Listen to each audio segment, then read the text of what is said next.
Hello, everyone. A very warm good morning. First of all, tell me if I'm audible or not. Am I audible? Everyone, thank you. We'll start in a minute. I'm just doing one thing for you. Give me a second.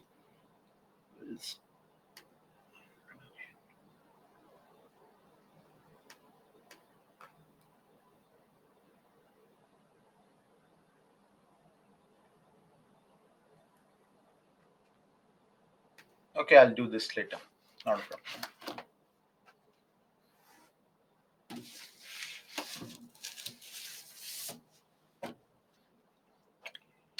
All day is good. It's all good this side. Everything is good. How are you people? Technical team is doing good. The mentors are doing good. Everything is great this side.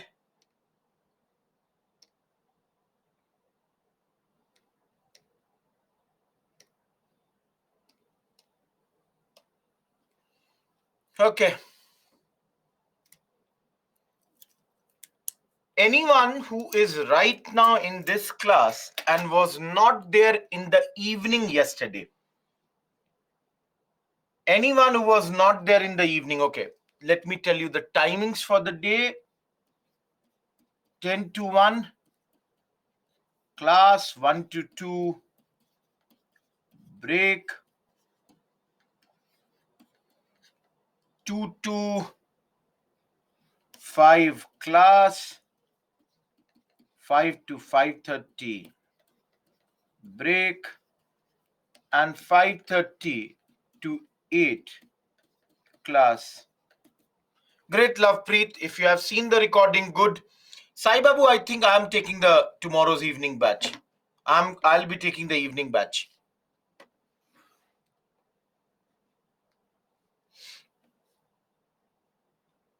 No, I'm just telling those who were not there between 6 to 8 yesterday. We completed the tribal revolts and we have entered into the peasant revolts. And under the peasant revolt, if you remember, yesterday we completed the indigo revolt. And today we shall do Pabna, Deccan peasant, Eka, Tibhaga.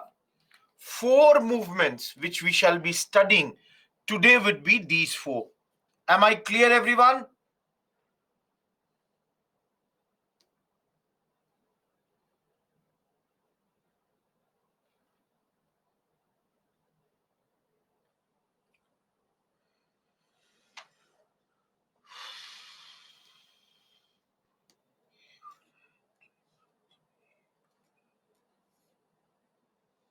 Okay, let's begin. I hope everybody has joined.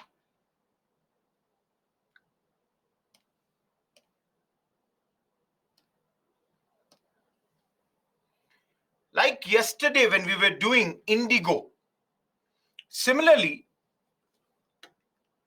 let's come to Pabna.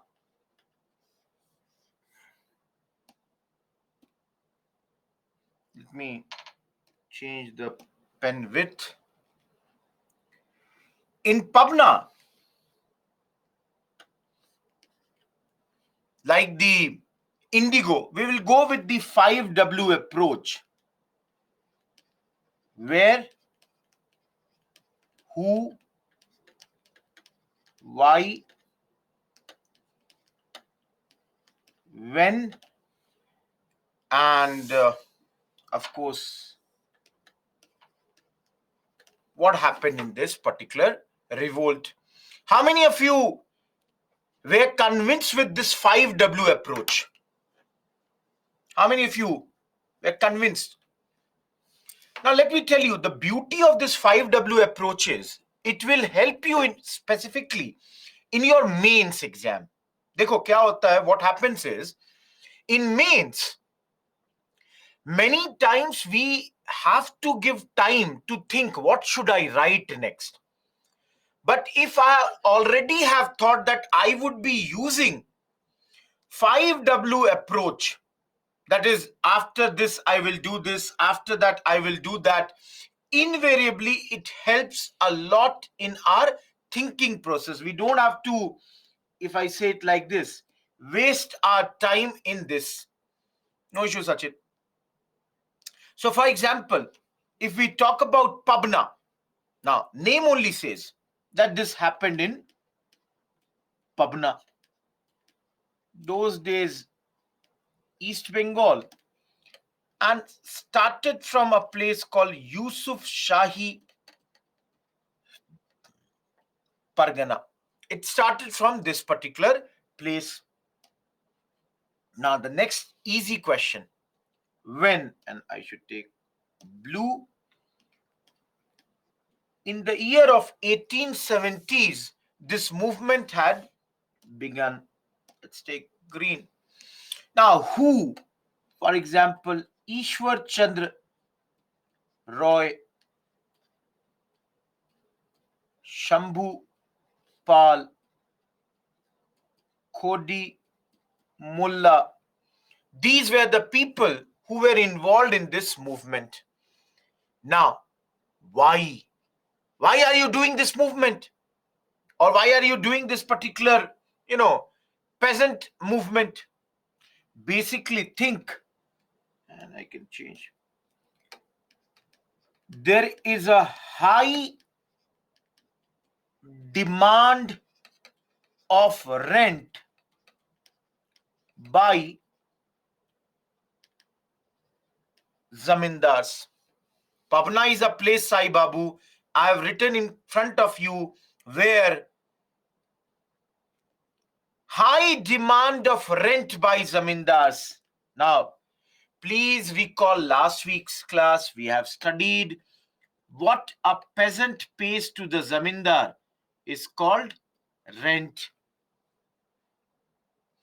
So,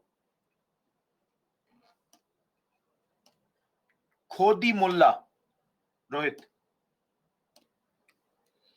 So one of the first reason is that the zamindars, they are asking a too much, very, very high rent from the peasants. That's the first and the foremost reason. Number two, these zamindars, they would use dubious means. Dubious means, not the correct method, wrong methods to measure cultivated land. In order to measure the cultivated land, they would measure it in a wrong manner. So let's say if there is 5 acres of land, they would say it is 6. And this way they would say, give me more rent. So always remember, this whole Pabna exercise by the peasants is against zamindars. So the peasants are demanding only one thing. Peasants' demand is that this zamindari excesses that are happening, these should come to an end. These should be stopped. They are not saying anything. They are saying, okay, we are okay with the zamindars also, but then the wrong things that they are doing, like suddenly demanding high rent or using the wrong methods to measure the land, these should be stopped. Now, if I take another this thing, what will happen now? You have demanded these things. Now what are you going to do? Again, if you remember,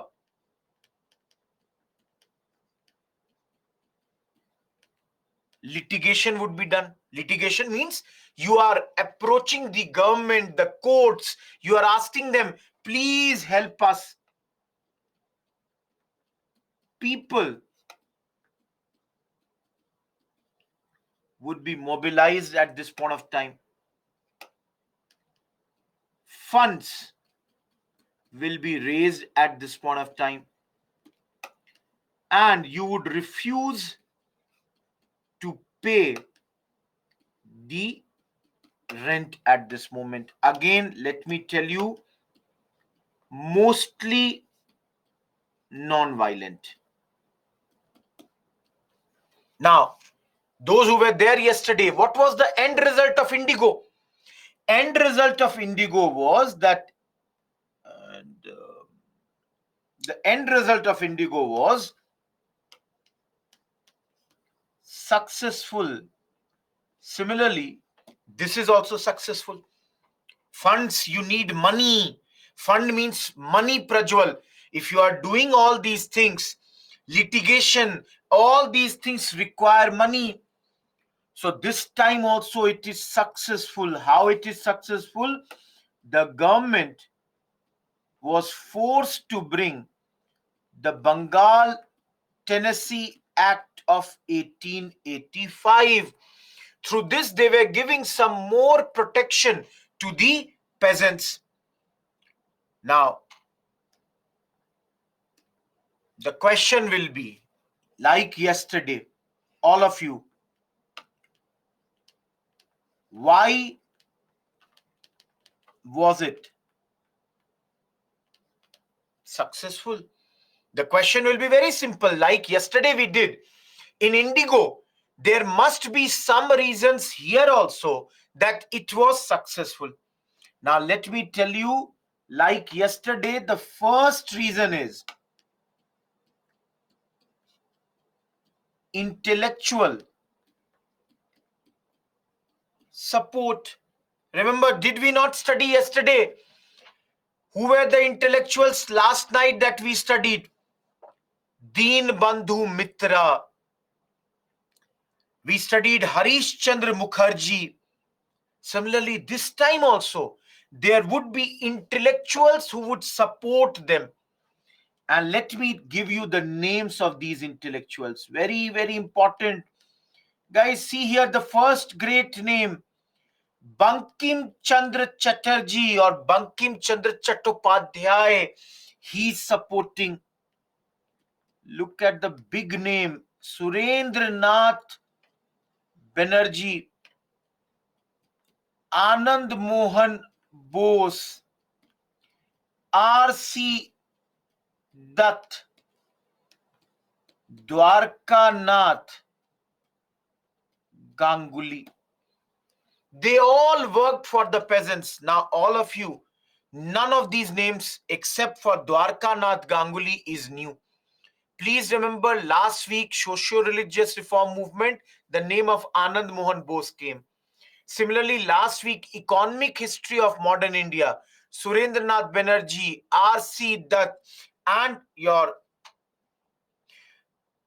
these two names came in the economic history, and Bankim Chandra Chattopadhyay, yesterday also we have used his name in the tribal revolts. Please remember this point, very, very important. Now, second point is also a repetition. Like yesterday, the good thing is there is complete Hindu-Muslim unity. Like Indigo, this time also we can see the Hindus and Muslims, they are united, they are working together at this point of time. And last but not the least, and you will ask me why, let me tell you, there was government support also. People say the government acted as the mediators between the peasants and the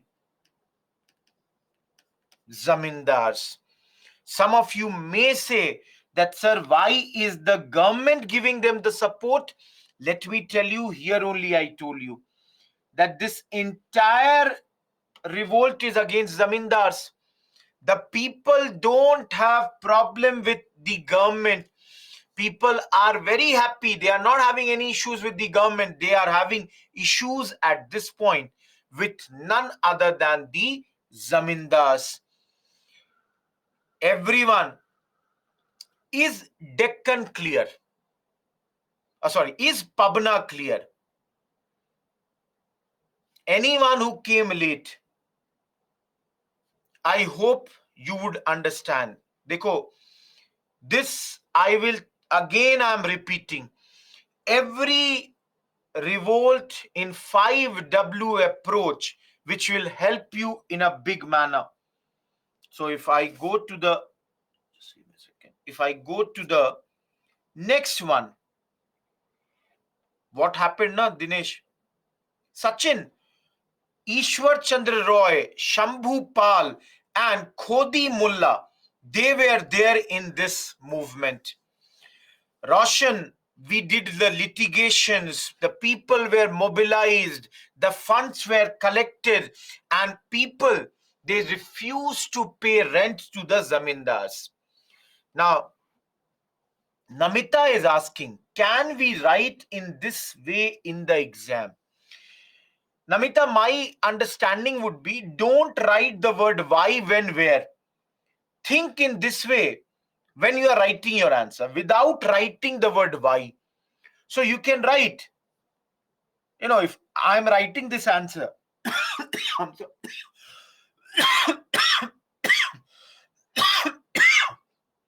I'm sorry. If I'm writing this answer,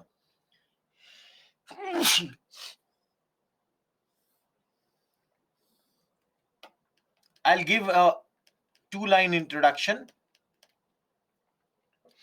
detailing about peasant movements in general. And then I would say in my first line, Pabna, which started from Yusuf Sahib Pargana in East Bengal in the year 1870s, was led by Ishwar Chandra Roy, Shambhu Pal, Khodi Mullah. So in my first line after the introduction, I have mentioned the place, the time, and the leader's name. Then I'll come to what all happened in this revolt. So I'll write something like course of the movement. That is what all happened in this movement. And under this, I will write that in the beginning, the peasants were against the zamindars, mainly because the zamindars would use these wrong tactics. And that is why the peasants, they litigated to the government, they rose the funds and all that. And then I would come to the point, the end result of this movement was that this was successful and government was forced to pass the Bengal Tenancy Act 1885. And lastly, the reason for the success of this revolt was, or this movement was, the fact that there was Hindu-Muslim unity, the fact that there was a support by the government, and lastly, the fact that there was complete intellectual support at this moment. Sai Babu, I cannot write more bigger letters than this. I have only limited space. You cannot have everything here. Please understand. I'm trying to write everything for you. There is no reason for me to write every word. I can dictate and you can write. For you people, I'm making this much. Please, you will also have to adjust with me slightly.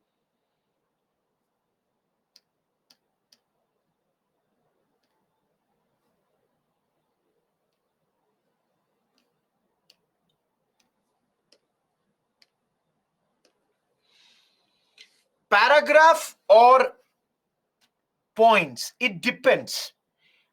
I always believe in small paragraphs which basically appear as the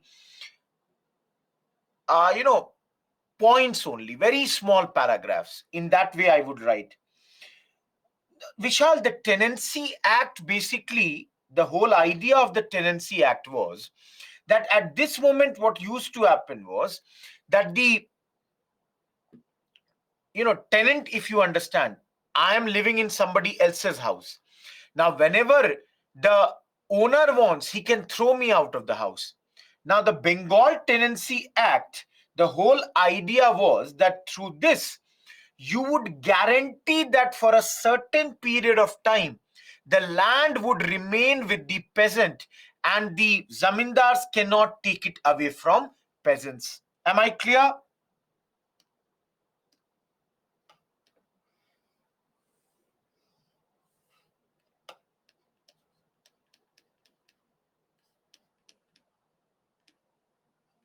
Deccan peasant movement. That's our third.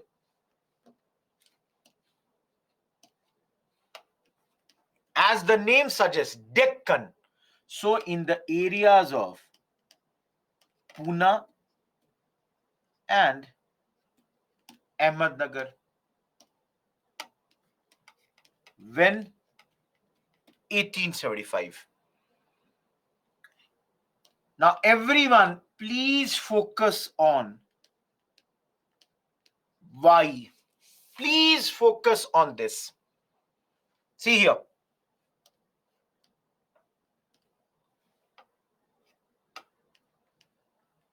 Britain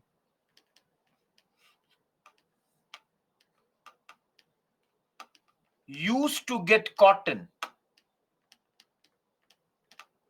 from America and from India.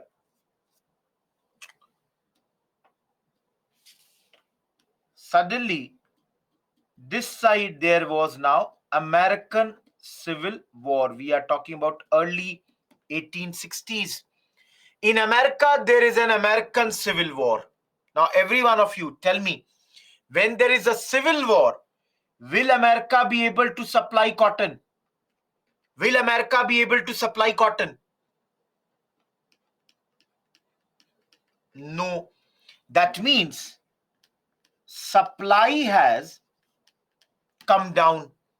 Now, all of you, you have studied economics. Think, do you think when supply from USA would have gone down, what will be the effect on India?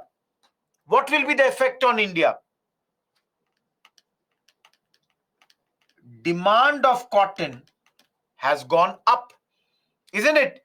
There is an increase in demand. Now, all of you, you have studied demand and supply. When the demand is of any good is increased, what does it do? It leads to a price rise. All of you, don't you think price has increased? Now, let us see this village.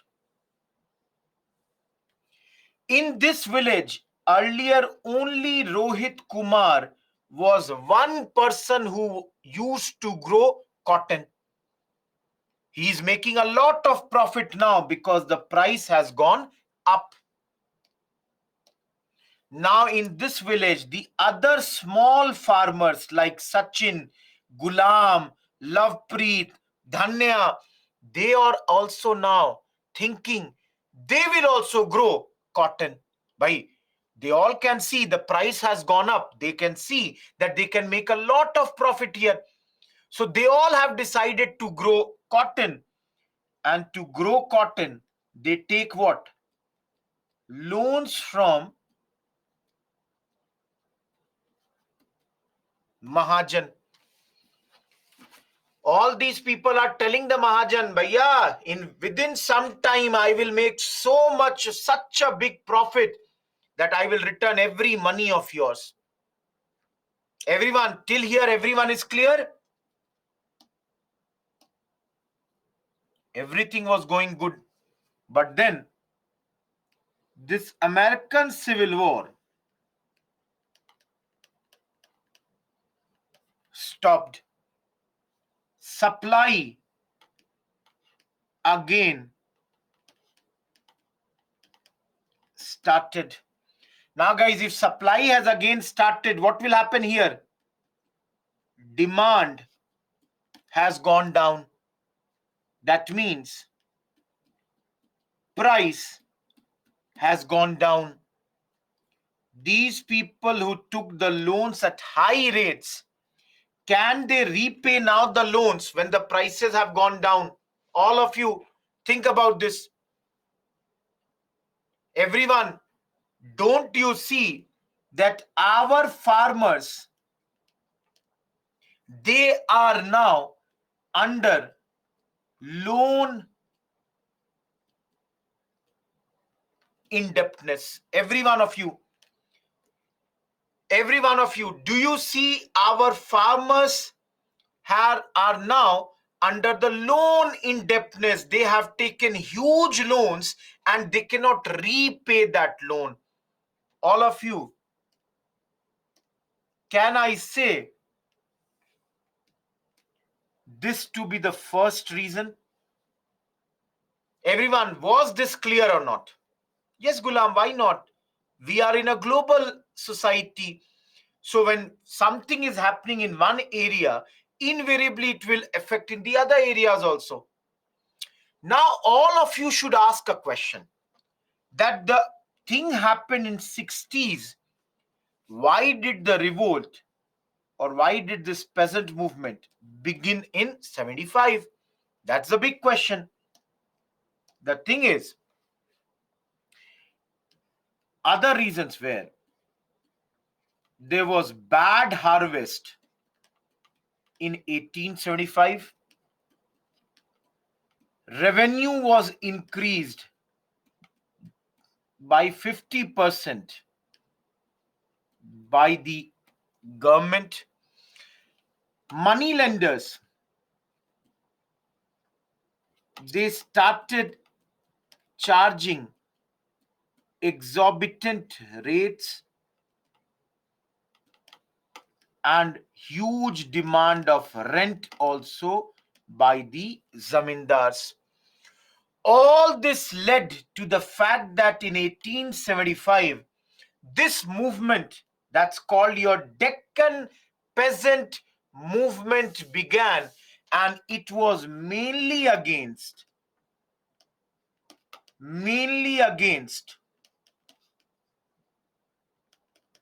I should not write zamindar, I should rather write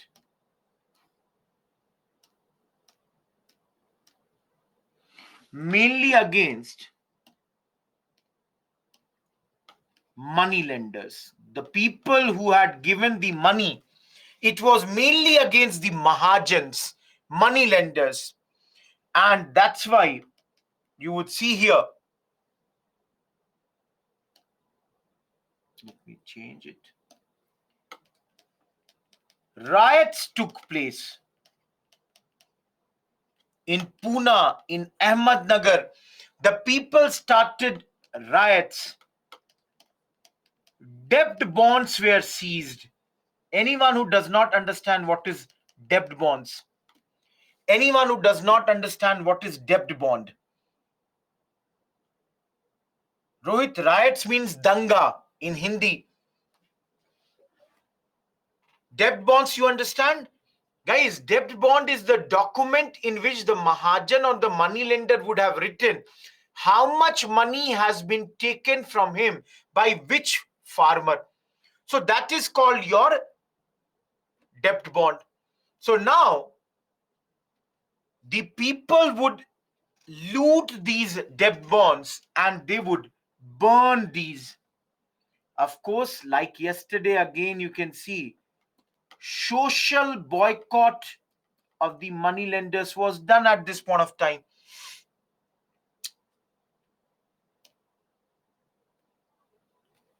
Last point. What is the end result here? The end result is it was largely like everyone else, largely successful. Again, the government passed a law which to some extent, helped the people. So here, Deccan Agriculturalists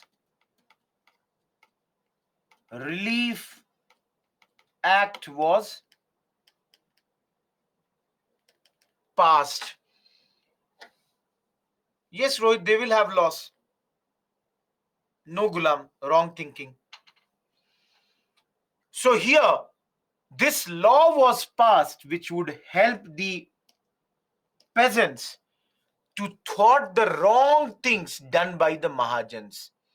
And guys, every time we ask now, why was it successful? Again, intellectuals like Mahadev Govind Ranade and his Pune Sarvajanik Sabha help the peasants struggle. MG Ranade and Pune Sarvajanik Sabha, these people, they helped here. So like Indigo, like Pabna, can I say intellectuals also helped us at this point of time? All of you, can I say that intellectuals were helping us at this point of time too? Any doubt in Deccan? There is no leader as such mentioned here. Apart from that, there is everything else. Everyone, I had talked to you about Deccan slightly last week when I was doing commercialization of agriculture. And again, we have done this time Deccan peasant movement on a very, very big scale. Everyone, I hope you are absolutely clear here. Just give me a second. I should go for my next movement. That's your Eka movement. Now, all of you see here. Anyone here from Barabanki? Anyone from Sitapur?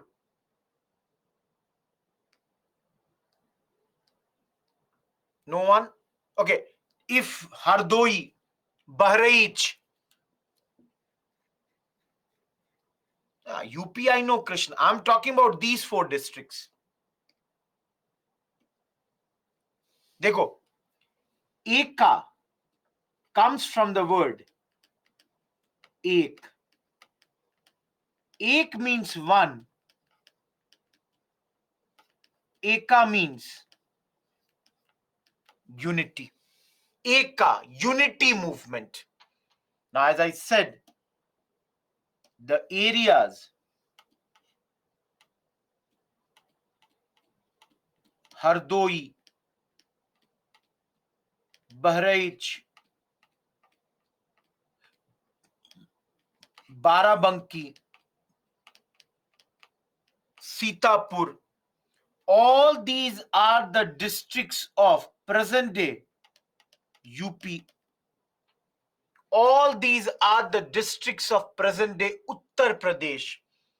You can see in these areas, this movement is taking place around 1921, 22. We will study it later when non-cooperation movement and the Khilafat movement was going on in our country.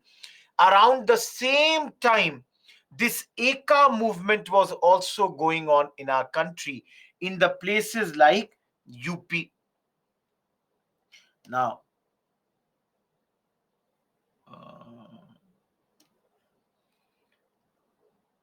if you ask about the leader, one very popular leader was Madari Pasi.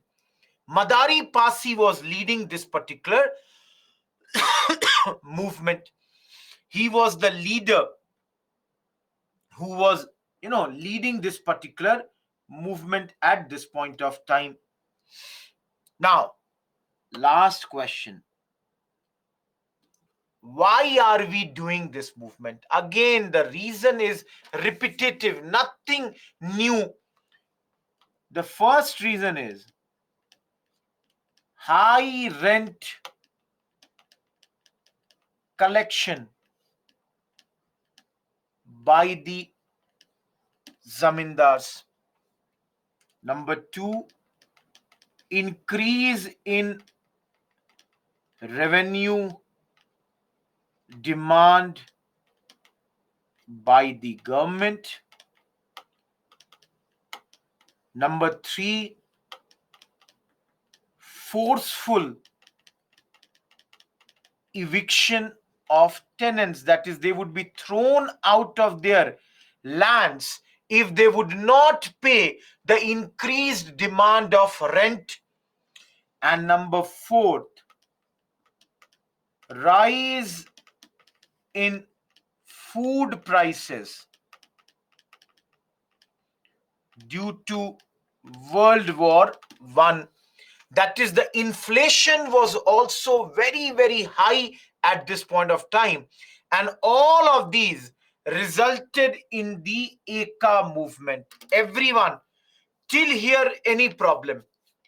Where, when, who, why? 4 questions I have answered here. And though, please understand, we have not studied this, I'm only telling you this is the time when in our country the Khilafat and the NCM movements were going on. So please remember, the same time we will study it later. Next week we will study the Khilafat and these movements. Last but not the least, I don't have a place, and that's why I'll write here.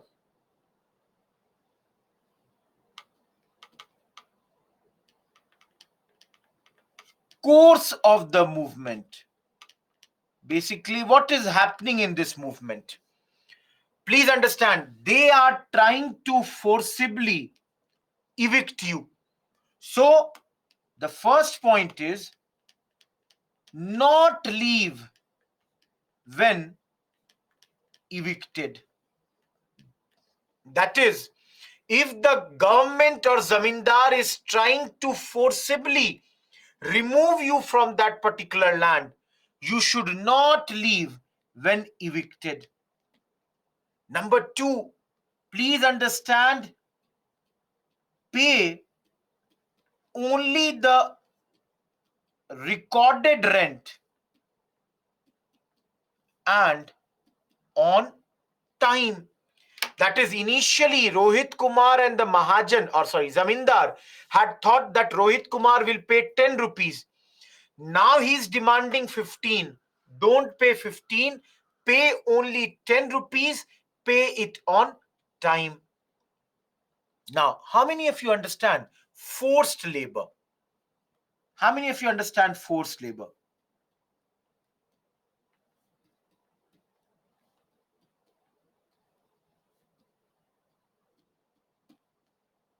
Begar. Ananya is correct. Forced labor is begar. Serfdom. Guys, many times Zamindar may say Rohit Kumar, okay, Rohit, don't pay extra 5 rupees. Do some free work for me in my one of the lands. Refuse that also. Don't do any forced labor. Apart from this, give no help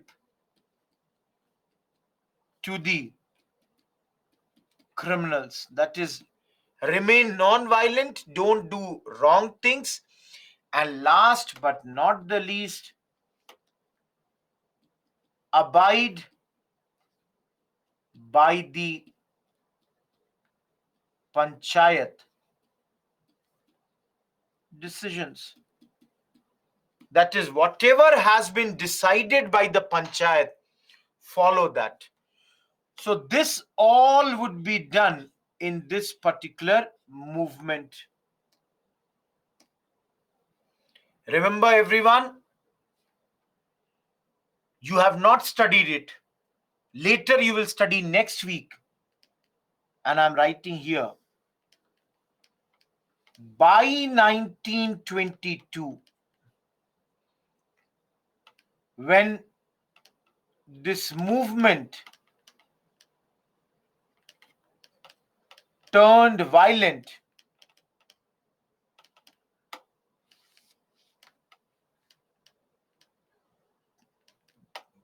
the movement was suppressed by the government,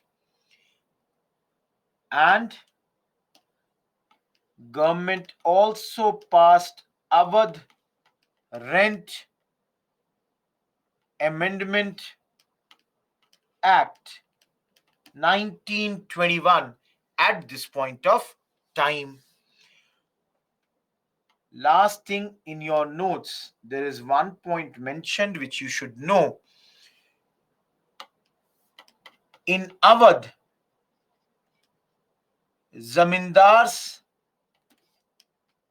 were called talukdars. Everyone, am I clear with this? Anyone, any doubt in this?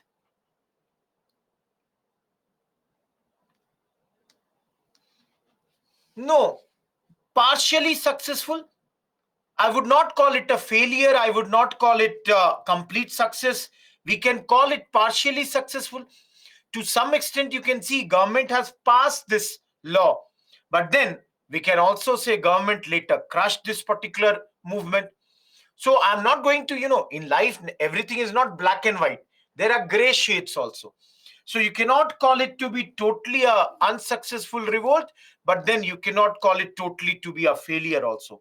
So I hope, Avni, Sachin, it's okay.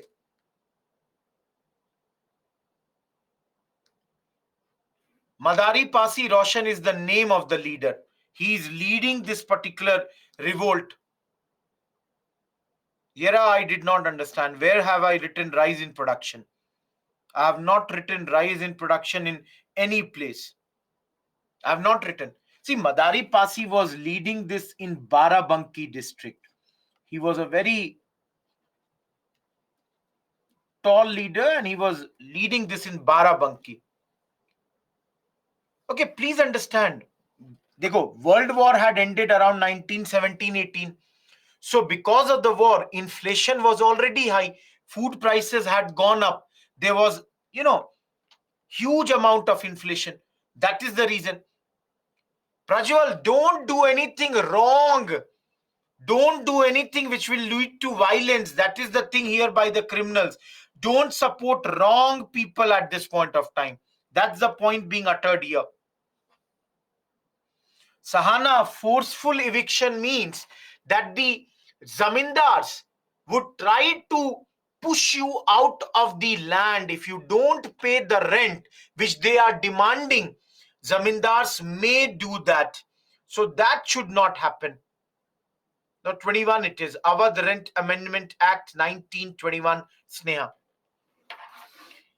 I hope this is totally clear.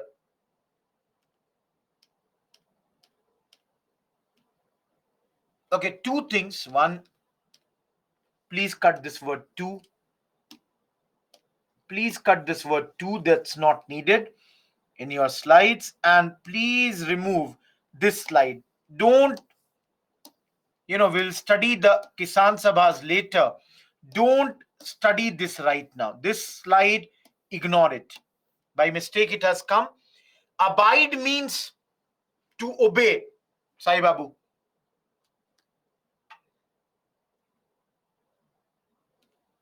Okay. Now remember, the next chapter that I'm doing, Tibhaga, already question has come on this.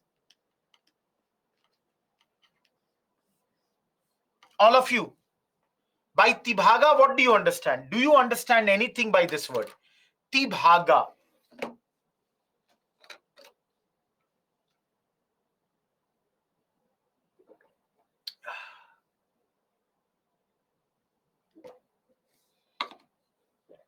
Three parts. Absolutely. All of you are correct. Absolutely correct. Listen to me now. See here.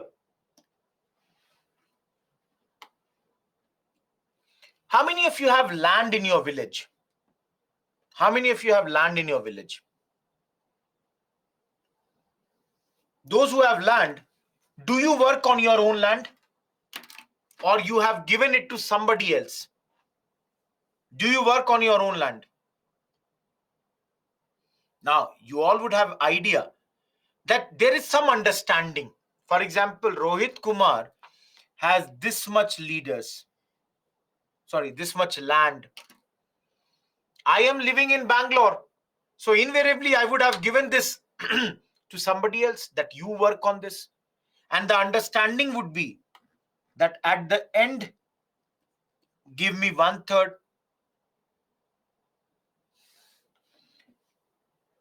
give me half. Sachin will talk about Kisan Sabhas. That is also there. We'll study the Kisan Sabha later. Yes, I know that. But we will study that later. Kisan Sabha I have not done right now. I'll be doing it when I'm next week. Kisan Sabhas would come. And there I'll explain that in much detail. 1/3 or 1/2, that would be the understanding. Now in Tibhaga, as the name suggests, the demand was that the zamindars who take half should rather take 1/3. So if you see here,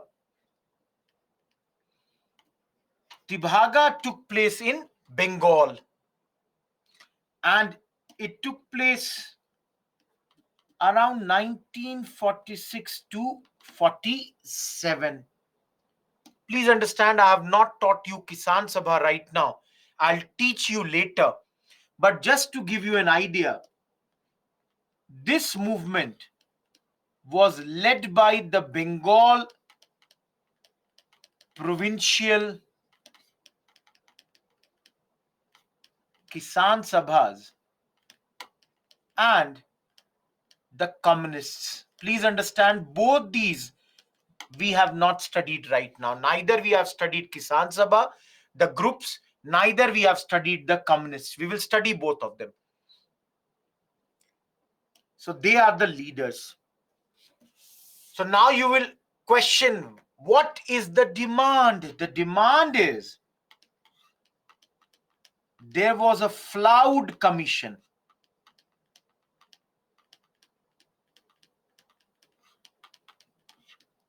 established in 1938, which had recommended that 2/3 share should be given to sharecropper and 1/3 should be taken by landowner. But in practice, it was usually half and half. So all of you, do you understand what will be the demand of Tibhaga people? Every one of you think that Tibhaga, their demand is that this committee's recommendations should be accepted, or this committee's report should be implemented. Everyone, do you understand this point? The Tibhaga people, they are saying, please accept this recommendation. Half and half should be ignored, should be removed. Rather, 1/3 to the landowner, 2/3 to the people or those who are working on the land. Now, some of you may have one query in your mind that, sir, if this commission was appointed at this moment, why did they take this time, that is till 46, 47, to start such a movement?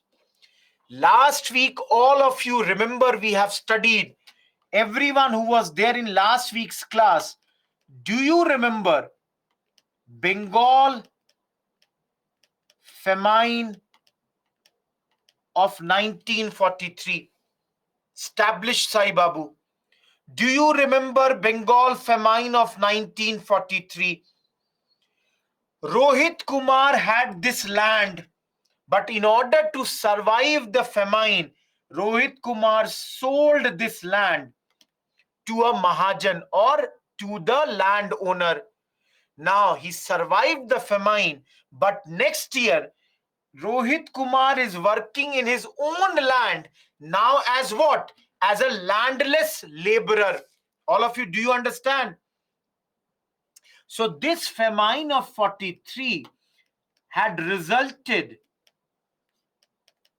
in the loss of land for many cultivators like Rohit Kumar, for many cultivators, and forced them to become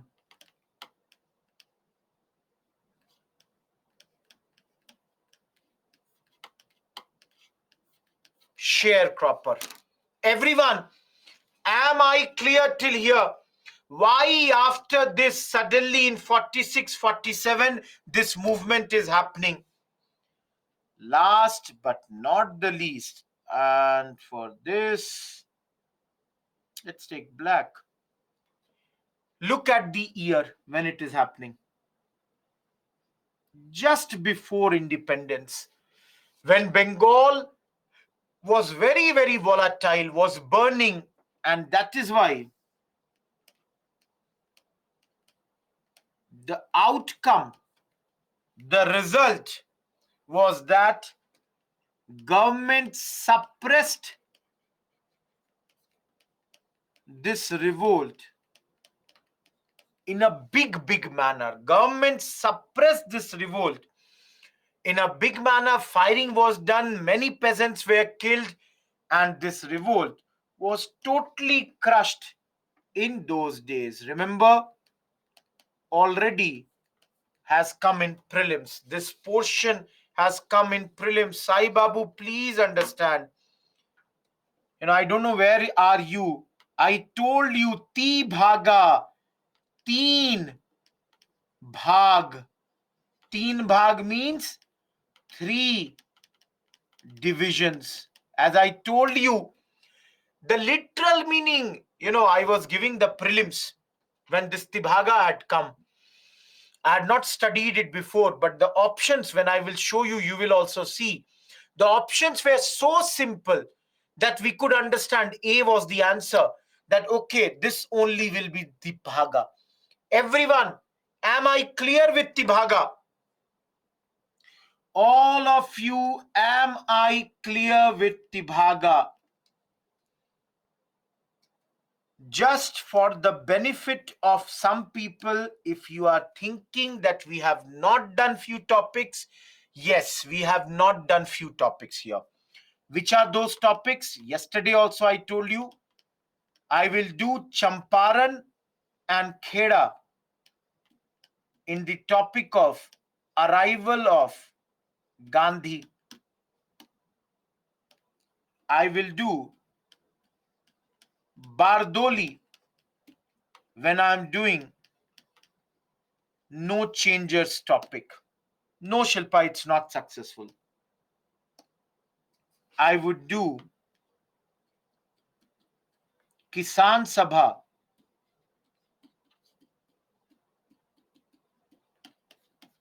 when I'm doing the chapter between 1935 to 1940. And lastly, I have left one topic, Mopla. I told you this has become very, very controversial. And yet we shall do when we are doing NCM and Khilafat movement. 5 topics left from present, but then they will be dealt later. Everyone, those who were there from evening, your tribal and peasant movements, they are done. Am I clear, everyone? It took us 55 minutes from the morning, but we have done the 4 movements. I cannot go more slow than this.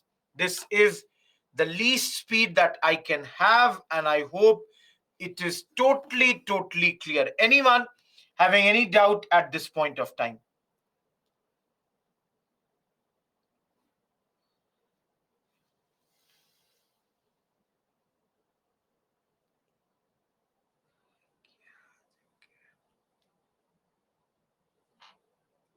See, all of you, you can see this thing. One advice I would give you, all of you, you have come in this class, and I hope you are in the English medium.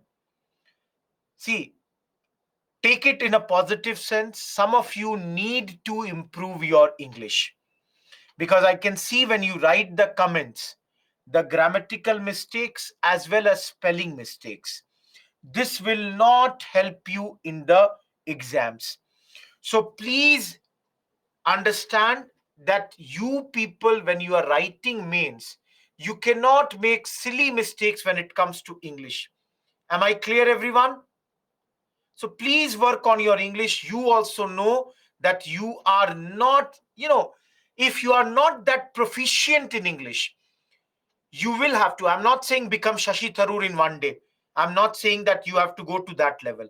But at least don't make some very, silly mistakes. That should not be done. Let's move to the next module, the 11th module. We are done with Tibhaga. Rise of modern nationalism, birth of Congress. This is going to be our next topic. So please, why don't we study what all we will study here? The first topic will be rise of modern nationalism. Here we will see that what were the reasons, what were the causes that led to the growth of modern nationalism in our country. And under this only, there will be one sub point: reactionary policy of Lytton. You all will see that Lytton, the bad man, will do certain bad things, and that would lead to the growth of modern nationalism in our country.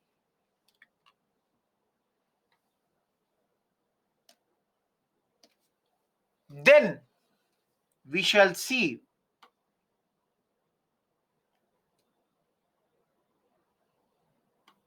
uh, not rise, rather I should write. Just give me a second. I should write. Next topic would be birth of Congress. Congress, I'm sorry, just give me a second. Just give me a second.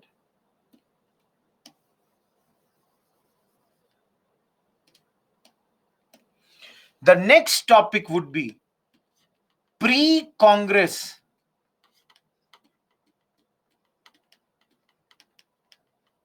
associations. That is, we are going to study about Congress, but Congress was not the first party to be formed. Even before Congress, there were other parties which were formed, and we will study about pre-Congress associations at this point of time. Then we will move to birth of Congress. And under the birth of Congress, we shall see there are many theories associated with the formation of Congress, like safety valve theory, lightning conductor theory. So there are many such theories which we will study here under the birth of Congress. Finally, we shall get into the moderate phase of Congress. And under the moderate phase of Congress, we shall see their demands. We will look who were the moderate leaders. We will see why were they called moderates. We shall see their success or the achievements. We'll look into their failures, and of course, we shall do their criticism. And lastly, under this chapter only, just give me a second, we will see Government of India Act 1861 and 1892. Everyone, am I clear with this whole slide? This is the topics that we are going to discuss. It's 11 o'clock. Trust me, it will go today till 4:30. Till 4:30 we are going to do this topic only. 4 o'clock I should say. Till 4 p.m. It's, around that period it will be going, because there would be a 1 hour lunch break also. And I'll give you a break. Have patience. After 20 minutes, I'll give you a break.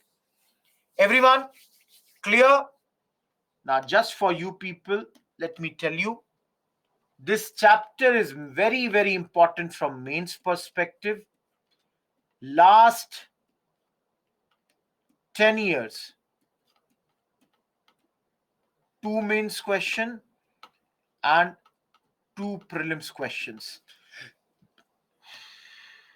Basically, this topic is for prelims. This is also for prelims. This whole is for mains. You can get prelims as well as mains questions from here. Mostly prelims. This you will get in your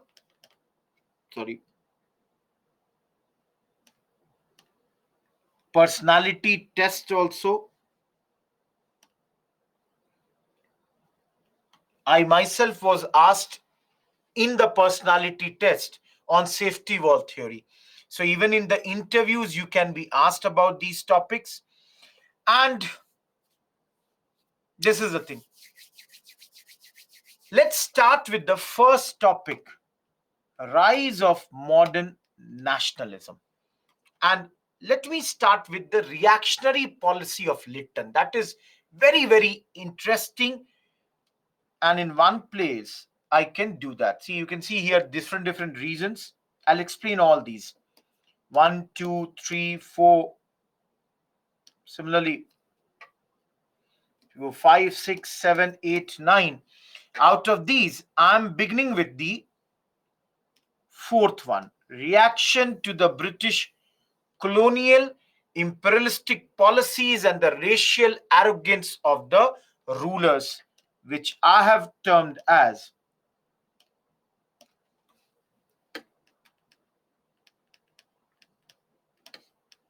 reactionary policy of Lytton. Please remember, he's the Governor General of our country from 1876 to 1880. By nature, a poet, but he is very much a racist man. A big racist. He does a few things at this point of time, which leads to the growth of modern nationalism in our country at this point. All of you studied last week under civil services. Please recall. Do you remember Lytton reduced the age from 21 till 19. All of you, do you remember the age for ICS exam was reduced from 21 to 19 by none other than Lytton? Those who were not in that class, for your benefit, 19 is the maximum age at which you can clear the exam, not the minimum. All of you, do you think we were prepared at the age of 19 to write this exam? Think about this. Were we in a position to clear this exam at the age of 19? No, clearly no. So the first reactionary thing, people were angry. He does not want us to be in civil services. If you all recall, it was Lytton only who brought statutory civil services. Anyone? Do you remember what was statutory civil service? Any one of you? Do you remember what was statutory civil service? Do you remember what was statutory civil services? Yes, Vishal, you are correct. Through nomination, 1/6 of the positions were to be filled.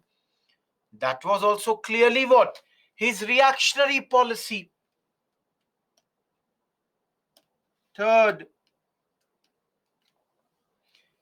your third point also you studied last time. All of you, do you remember? There was a great famine in our country between 1876 to 78. If you all remember, R.C. Dutt said 50 lakh people died in a year. Do you all recall this? Last week we studied under the famine chapter. Guys, 50 lakh, 50 lakh people are dying. And what is Lytton doing at this point of time? Lytton at this moment had organized the Grand Delhi Darbar. The whole logic of this Delhi Darbar, when people are dying in your country, not one, not two, but lakhs and lakhs of people are dying, he was organizing the Delhi Darbar, where the coronation ceremony of the queen was to take place. Queen was to be, coronated. Guys, don't you think people will be angry? All of you people think when we are struggling, when we are dying, and our rulers, rather than listening to us, they are busy with all these propaganda. Don't you all think this is big problem?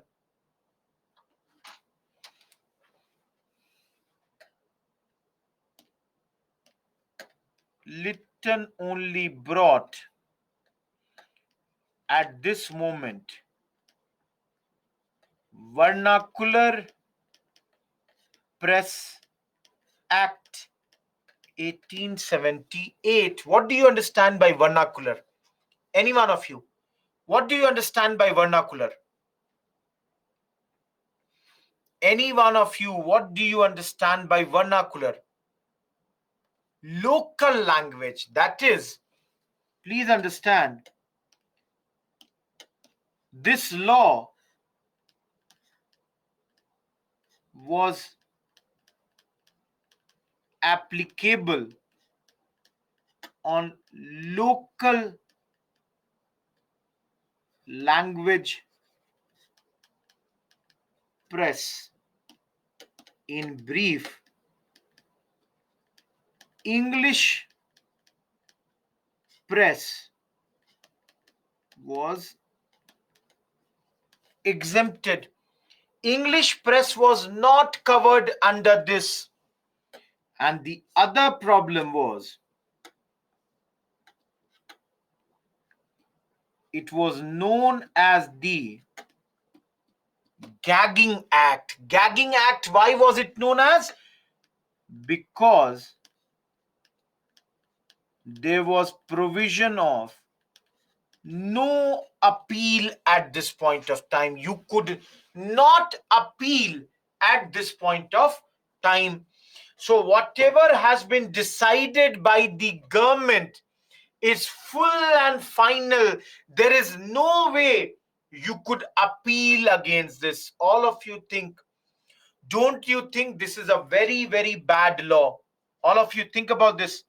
Don't you think this is a very, very bad law? Sachin, I did not get this question. I told you, Vernacular Press Act, Avni, if you have written anything which the government feels is anti-government, your paper could have been crushed, could have been stopped. You would not be allowed to publish your newspapers. English press was exempted, Dinesh, because English press was thought to be mostly being run by the English people. So that was this thing. Remember, the reason why Lytton acted like this was because vernacular press was continuously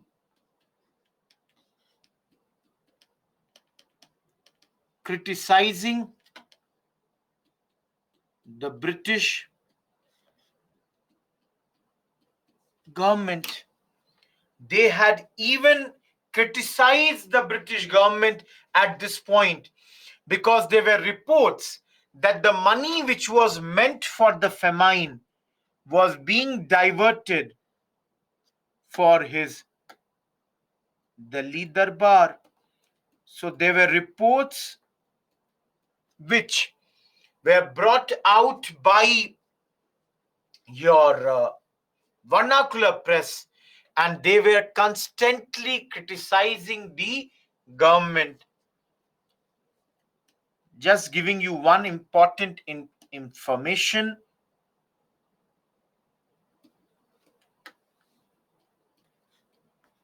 To get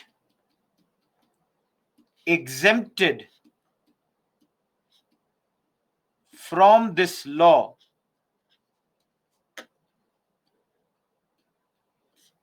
Anand Bazar Patrika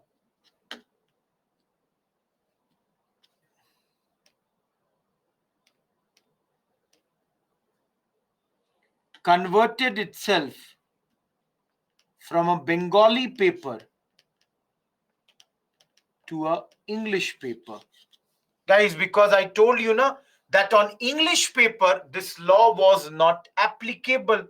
So Anand Bazar Patrika had changed its language from Bengali to English to get exempted from this particular law.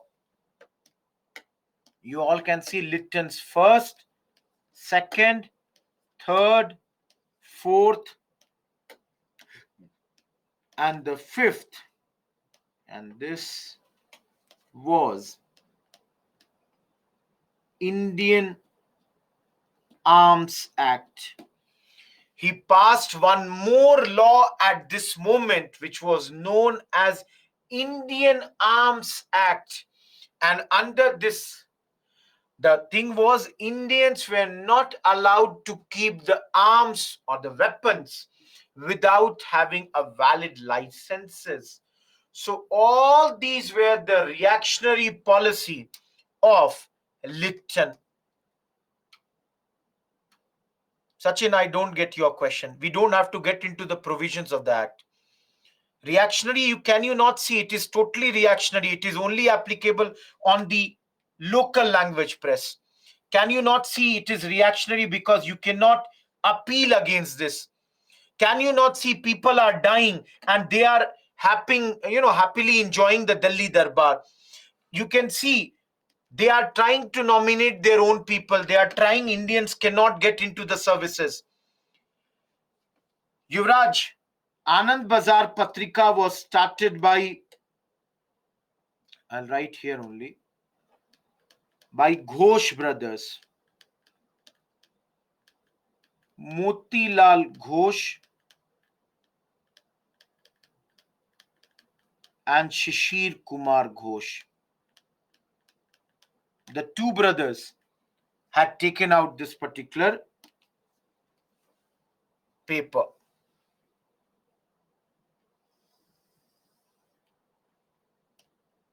Last thing under this topic,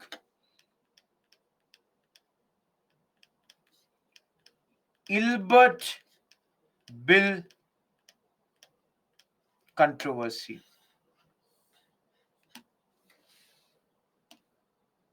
Remember, the Governor General right now is Ripon, 1882-84. Lytton is a very bad man. Ripon is equally a brilliant, a very good man. One of the best Governor Generals who came to our country at this point of time was Ripon.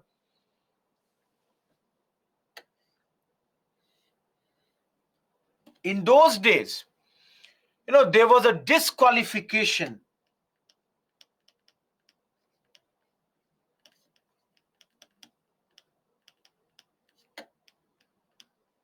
on the Indian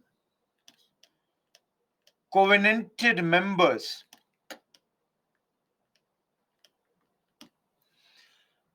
Now, I'll tell you the disqualification. The whole idea of Ilbert Bill was to remove the disqualification on the Indian covenanted members and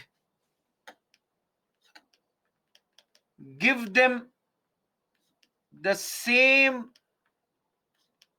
rights that were there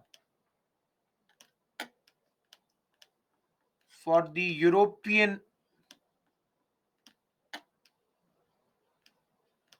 members.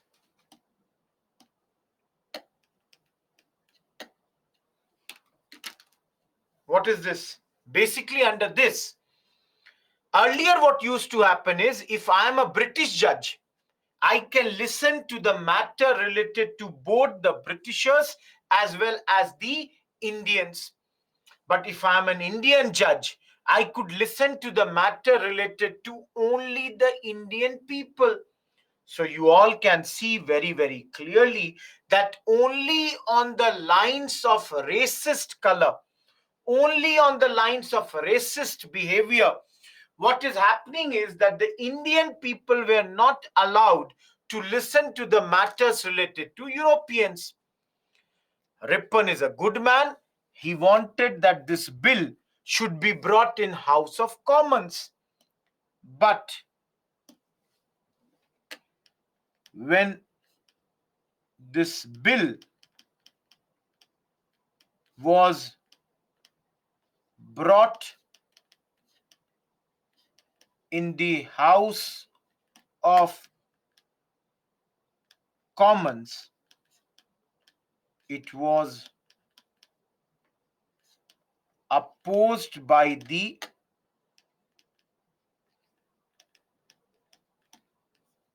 English members, clearly showing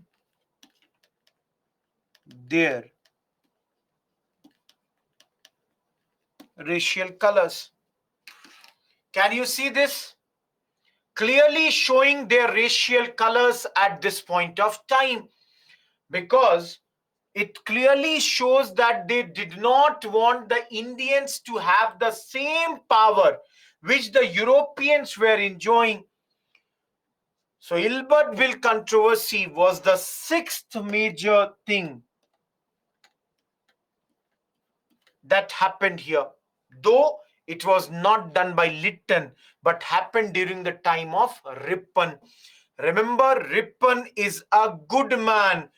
And why I'm saying, because this act was repealed by Ripon.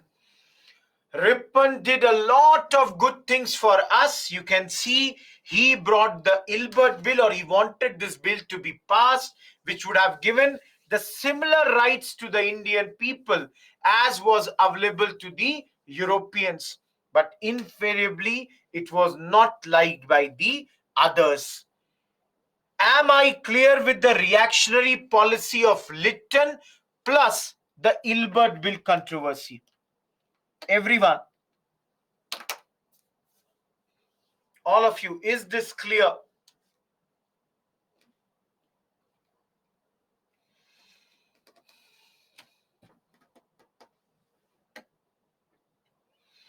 Please note down on this one slide. Questions have come from Ilbert Bill controversy. Questions have come from Vernacular Press Act. Just give me 1 second.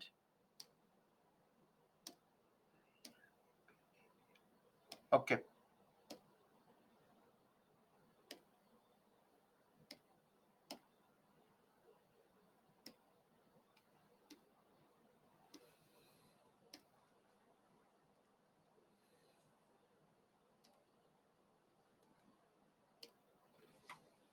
Okay. For those, any question till now, here, till this point? Okay. Let's come to the, I did not get Gulam for mains. As I said earlier only, the total, this is a sub part of this part. Reactionary policy of Lytton is a sub part of rise of modern nationalism. So totally there can be a question that, okay, what were the reasons that led to the growth of modern nationalism in India? One paragraph will be on the reactionary policy of Lytton, and of course the Ilbert Bill controversy also. So one complete paragraph can be on that particular point. Am I clear?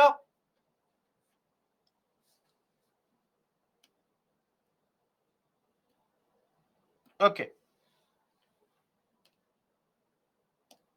Look at this.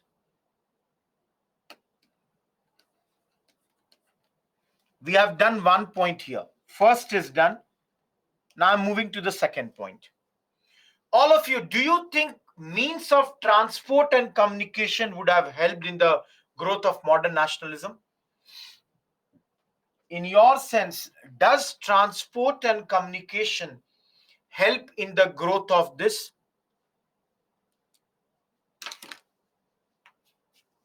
Yes, of course. You only think, no? Earlier, if I had to go from Bihar to Madras, it might take me 60 days. But now, after the railways came, maybe it will take me 10 days. Don't you think when the distance is reduced, it helps in the growth of nationalism? Because now I would have the feeling of oneness. I would have this feeling that that area also belongs to my country only. Earlier, I wouldn't have gone over there, or I wouldn't have even thought of going over there. But now I can travel, and invariably, that gives us a sense of nationalism. Not only that, let's say in this wagon of the railway, There are different people now traveling together. At times they would be, you know, belonging to different religions, speaking different languages, maybe of different caste also, maybe from different region also. All of you, don't you think when people we who were from different backgrounds they came, there is a good amount of idea dissemination, the idea exchange would happen. I would know the custom of, let's say, Gulam, and Gulam would understand some of my own customs. I would understand some of the things of Yuvraj, and Yuvraj also would get some of my views. Everyone, is transport clear? Similarly, last week only we studied the British brought telegraph, communication. All of you think now, earlier if I was writing something, it might take days and months to reach to its destination. Now through telegraph and all, we can easily, do the exchange of ideas. We can tell our partners, our friends, our associates what is being planned, what is being done. So that would be another big thing at this point of time. Now, one thing, see, I'll give you a small break, but some of you who are sitting here only to take breaks, you have chosen a very wrong exam to write the exam. UPSC minimum 2 hours is prelims. And from 1 hour 15 minutes, if you have started to ask for break, I don't know why are you preparing for this exam. See, I'm here not to sugarcoat anything. I'm teaching for UPSC. Be ready for tough words. Have the habit of at least 2 hours sitting. Why have you chosen this thing exam when you cannot sit for even 1 hour, 10 minutes, 20 minutes continuously? Please understand, you people, some of you, I'm not blaming everyone, but those who know, those who are asking for breaks continuously, please don't disturb the rhythm of the teacher.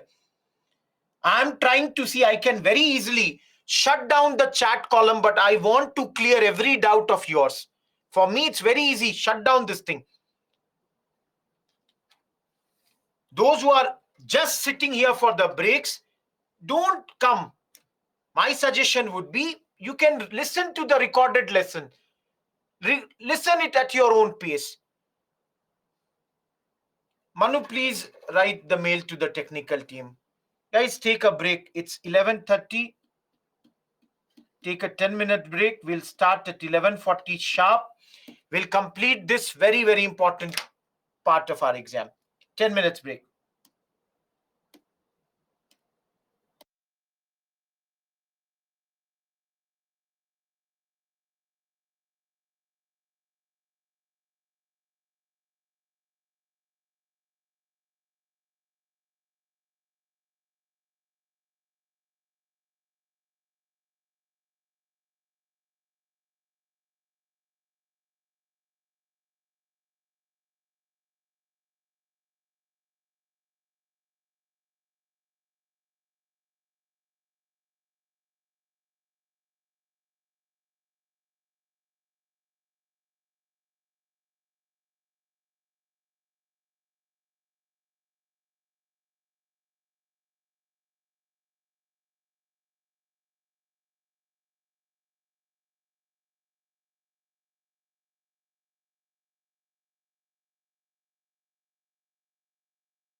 Am I audible?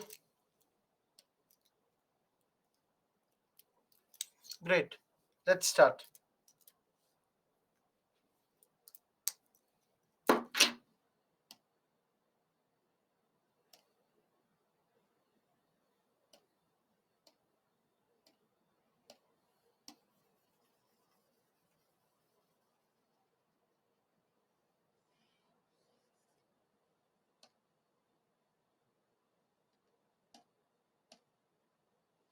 Okay. I'm not angry. I'm only saying, guys, when you are in a rhythm, you don't want to get disturbed. That's the only thing. Break. Anyways, I've said at 1 hour, 30 minutes, I'll give you a small break. Those who are coming with the only intention of getting the breaks, see, UPSC clearing this exam requires a lot of effort. When you have decided, you have given your money, please extract the best out of us. I'm speaking, you are sitting, listen to me. Chalo, let's come to this third point. All of you tell me, do you understand point number 3? The unification of the country that was done under the British rule, whether it is political, administrative, or economic. How many of you understand point number 3? How many of you are able to understand what is being communicated under point number 3? See, you all would believe that the British, slowly and slowly, in our country, they brought a uniform and a modern system of government. We also saw in the last week class only that the British only destroyed our local economy, our economy which was a self-sufficient economy. They destroyed, or I would say they introduced some modern trade, some industries at the national level. We studied these things. Now you all tell me that the artisans who lost their jobs because of this coming of the British goods, whom will they blame? All of you tell me, if you were in those days as an artisan and if you have lost your job, will you not blame that it was all because of the British? You would, invariably be blaming the British only for every problem of yours. We have already studied just before this transport, communication. So through the postal lines, through the railways, through the telegraph, what has happened is that invariably the different parts of the country, the people, they all had come together at this point of time. So all of you think, don't you think the fact that administratively the Britishers united us played a role? Now the queen of everyone in this country is none other than Victoria. Governor General is also same level of judiciary, same type of other things.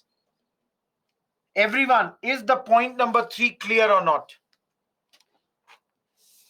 Is point number 3 clear or not? Look at this point number 4. Thank you. If 3 is clear, look at 4. We have not studied education chapter, so don't worry about this. But then, just to give you an idea, the Britishers, they introduced the modern Western education plus thought in our country. With this, a large population of our country, they were having the modern, rational, secular, democratic, and the nationalist political outlook. All of you think here. Let me give you one example. Gopal Krishna Gokhale. Now, Gokhale was a Western educated man. It was through the Western education only that he started to study, admire, emulate whatever was happening in the Western world. So the Western movements started to give inspiration to our leaders. And this all happened mainly thanks to what? This Western education which was brought to our country by whom? Who brought Western education in our country? All of you think, who brought the Western education in our country? Invariably, it was brought by none other than the British. Now, to some extent, these Western educated people, they felt insulted, humiliated, because they were always under the subjugation of the foreign powers. They could now see that because the Britishers were ruling on us, there were many evil effects of this rule. All of you, please remember economic history of modern India. Did we not study people like Gopal Krishna Gokhale, Mahadev Govind Ranade, Dada Bhai Naroji, Surendranath Banerjee, Dinsha Vacha? All these were what?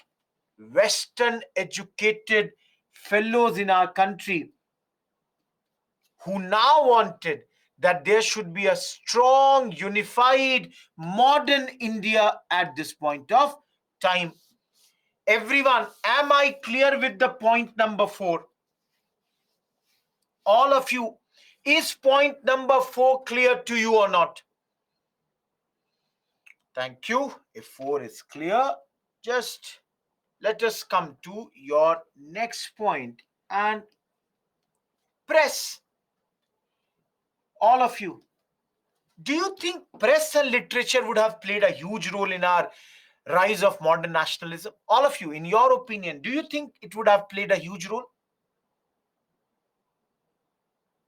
See, in those days, there was no WhatsApp, no Facebook, no Instagram, nothing like this, no social media, no television, no radio. The only thing was press. So just, if you give me, if you will read your Bipin Chandra, there are lots of names given. Okay, this will not work here. I can take a separate slide here. Bipin Chandra has written about a lot of names. For example, few minutes back, I took the names of Amrit Bazar Patrika, similarly Indian Mirror, Bengali, Hindu Patriot, similarly Som Prakash, Sanjeevani. They all were newspapers which were brought in the Bengali language. Different places, these newspapers were coming out. Let me change the pen color. Similarly, it's not that there was this only. There was Kerala Patrika. Similarly, Hindustani, Azad in UP. Kerala Patrika, of course, in Madras. In Punjab, there was Kohinoor. We have already talked about earlier only Rast Guftar. So many of these newspapers, they were, the idea was emancipating. The idea about our country had started to grow. It was being sent to every place. Guys, in your, yes, Kesari, Purva, absolutely. I'm only giving you few names. If you will see your Bipin Chandra, they have given the names of many of these newspapers, and apart from that, they have also mentioned some of the writers like Harish Chandra. Sorry, I wrote Harish Chandra. Harish Chandra. I don't know how many of you know Bhartendu Harish Chandra. a great celebrated writer in Hindi. Similarly, Altaf Hussain Ali in Urdu. Anyone who knows Marathi, you would have heard about Vishnu Shastri Chiplunkar. Similarly, if you are from Bengali area, you must have heard about Rabindranath Tagore, Gurudev Rabindranath Tagore, and you would have heard the name of Bankim Chandra Chatterjee. Similarly, in your there is one Assamese writer also. Lakshminath Bejbarua. Yes.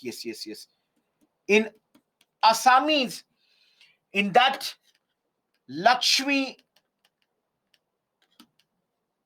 Bejbarua, I wrote Kant. Lakshmi Nath Bejbarua. So many writers in your Bipin Chandra. It is given the whole list of different newspapers, different press in different areas, and of course the writers in different areas. Of course, yes, absolutely, Rajesh. In Tamil Nadu, there was the great writer Subramanya Bharti. Last year he was very much in news. Everyone, do you all agree with me and with the fifth point? Each one of you, any doubt with the fifth point?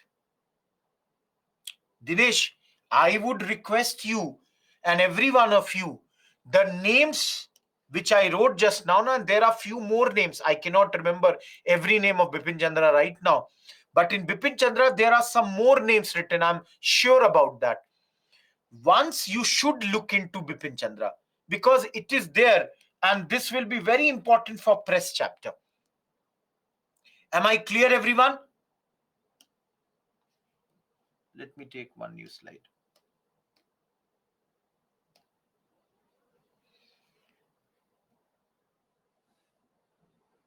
Prajwal, earlier what happened? Before the British arrival, we were broken into smaller states. Thanks to the British, they unified us. So in that sense, does it not lead to, the growth of nationalism? All of you think.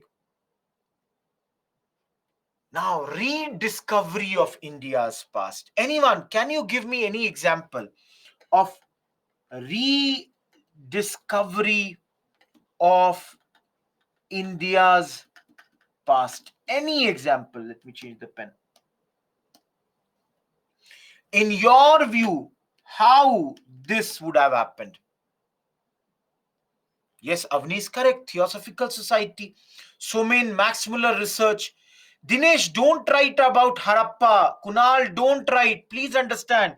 We are right now in 1870, 1880. Harappa was discovered in 1920. So don't write about Harappa right now. Beyond Harappa, everything is correct.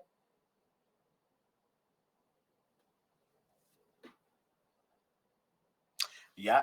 See, yes, absolutely. We studied this in Theosophical Society and all. Guys, did we not study that our self-confidence had gone down? Did we not study that the British, they were constantly saying that we Indians cannot rule ourselves? Did we not study yesterday also that Hindus, they used to say we are always fighting with each other? But now the things have changed. Why have the things changed? Because all of you see, our cultural heritage was visible to everyone. The great achievements of our rulers like Ashoka, Chandragupta, Vikramaditya, Vikramaditya, Ditya. Similarly, Akbar, this was visible. Similarly, I would say, uh, discovery of, for example, Ajanta, Ellora, these things also could be seen. Sneha, I did not understand what you are writing. Every one of you in Delhi, you have the pillar which does not even get rusted. Now this nobody has any idea how does that happen. Similarly, the edicts of Ashoka, they were being collected from all over the country, being brought to Asiatic Society of Bengal. Our manuscripts, our literature, they were coming from everyone.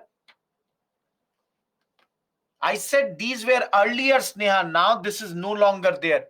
Now these things, these discoveries are happening.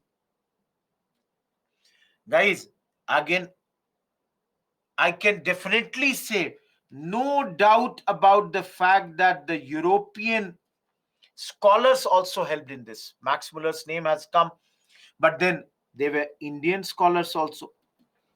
They all worked for our nationalistic literature, science, philosophy, art, architecture, politics. All this was rediscovered at this point of time. Our past relations with Arab, Turk, everything came out. Now, all of you tell me, is this point number 6 clear to you? Rediscovery of India's past. Each one of you. Is rediscovery of India's past clear? Now, all of you, to 6th point only is attached. 7th point, Indian Renaissance. What is Indian Renaissance? Rebirth. A country which was down and out, a people who were totally dejected, disappointed, and now with the discoveries of this, how many of you have been to Ajanta Ellora? Any one of you? Prajwal, Avni. Guys, if you ever go to Ajanta Ellora, or to that matter, go to I have traveled to Hampi in Karnataka. If you go, even if you go to Taj Mahal, forget that. Go to Qutub Minar.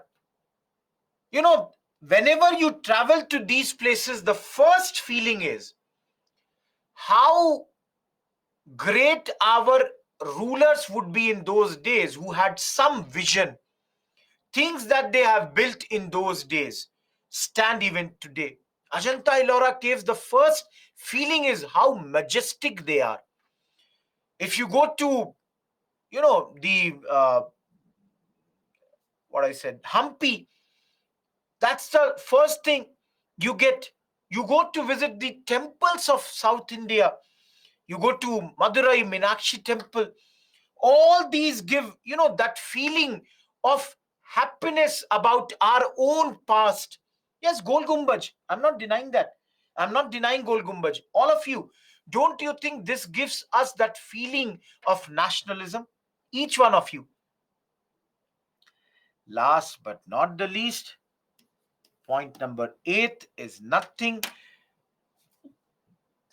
French Revolution gave us the ideas of liberty, equality, fraternity. The whole idea that we could determine our own future in itself was a great, great achievement at that point of time. And lastly, you all can understand rise of middle class intelligentsia. When railways are built, when so many officers are being appointed, this is the new middle class which has emerged, and they many a times were Western educated, and all these people, they could now clearly work, and they could see that the British domination or British subjugation in the long run has never helped. And all these people later would turn up or would be the first, batch of our leaders of Congress, lawyers, doctors, uh, journalists, So all this middle class intelligentsia helped in the Congress and the pre-Congress associations. Everyone, Dinesh, the thing was, earlier also these buildings were there, but many of them were not visible. Ajanta and Ellora caves had to be rediscovered. People had forgotten about them. Number two, not everybody was going everywhere. I'm living in, let's say, Tamil Nadu. Do you think I would have traveled to to Agra and watched Taj Mahal? But now, because of the growth of other things, also people in every place, every part of the country, they know about these monuments. Everyone, are we clear with these two topics? Every one of you, are we clear with these two topics? Everything is done here. Your work is, it is given in 6-7 pages in your Bipin Chandra. You people have to make nothing but two line for every point. Write two lines for every point on your own.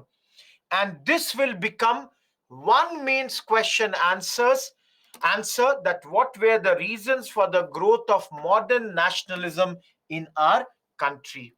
Let us move to the second topic, that's your pre-Congress associations. And let me make one thing very clear. This pre-Congress association topic is more important for your prelims. It is not that important for your mains, mainly for prelims.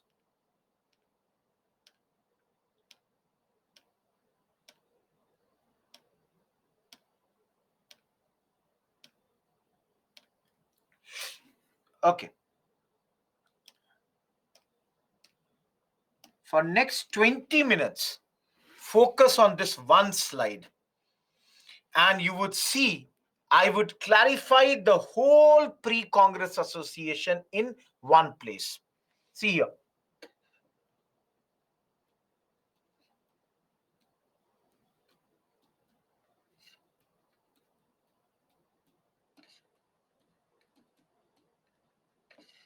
Pre-Congress associations.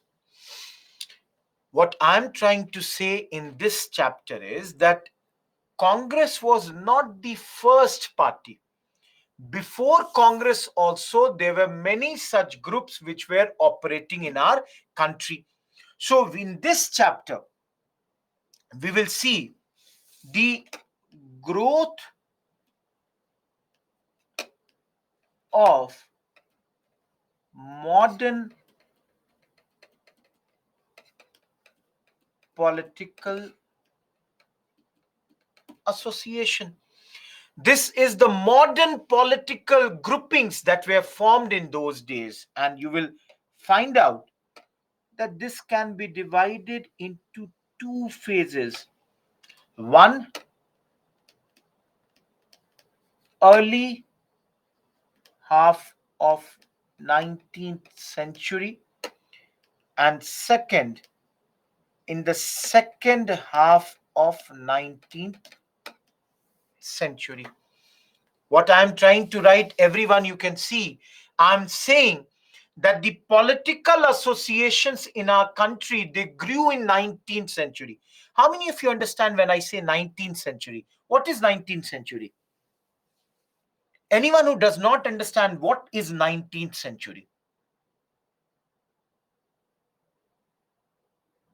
1800 till 1900, that phase, that is your 19th. No, Dinesh, not before 1857. That's 100 years between that is called your 19th century. For example, right now we are in 21st century. 2023 is a part of the 20th century. Out of 100 years, this is 1 year. So the first thing that they say, that in the beginning, at this moment here, mostly the wealthy and the aristocratic people would join these groups. All of you think now? All of you think here. Who will have the freedom to join these political groups in those days? People who would have money. People who can spare their time, go for these zamindar type people. They don't have to worry that if I don't work in my field, what will happen? They don't have to worry about that. So invariably, they were mostly local or regional in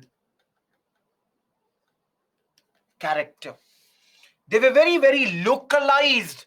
I will just now show you. Within 5 minutes, I'll come how they were localized. And if you will see their demands, they would be demanding more association of Indians with the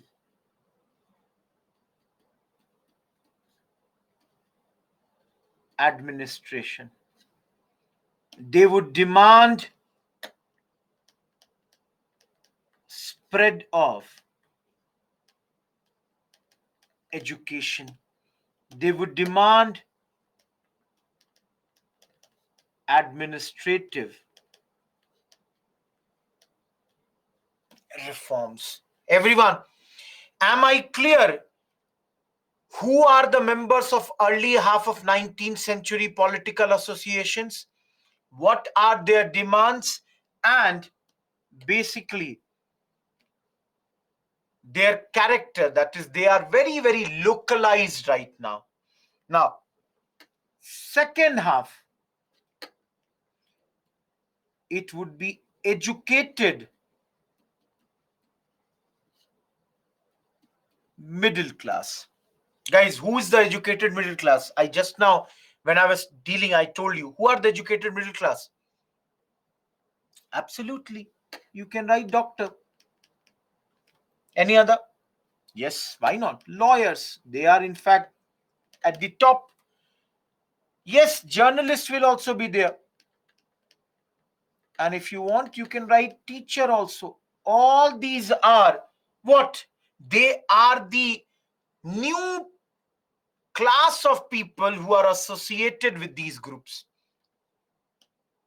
Now, last time the character was local.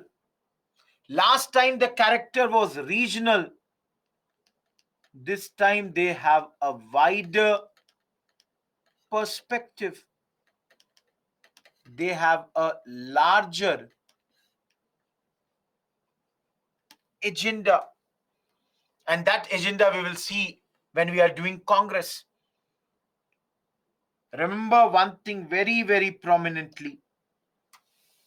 It is said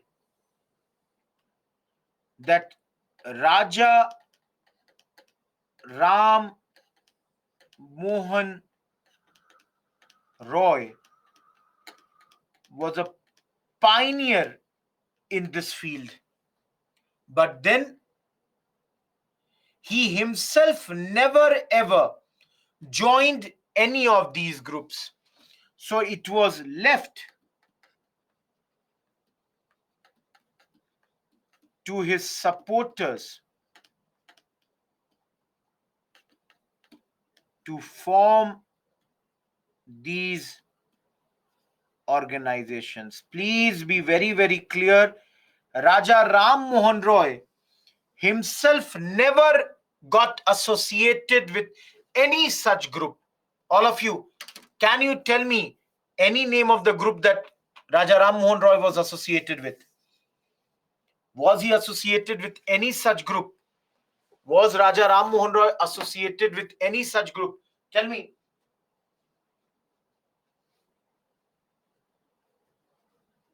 No, absolutely not. See, those who are writing Atmiya Sabha or Brahmo Sabha, please remember they were religious groups. They were not political groups. We are talking about political association right now. We are not talking about religious associations right now. Everyone, am I clear? Now, let us move ahead and see the various political associations in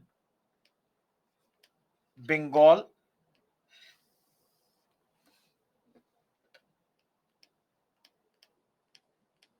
Bombay,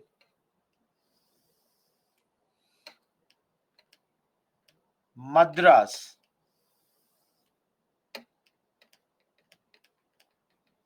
and abroad.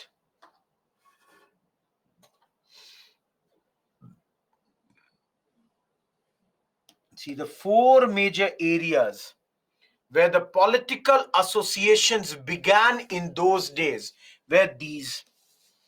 Now, Bengal has got the maximum, but I'm starting from abroad. Who will be there in abroad? Year is 1866.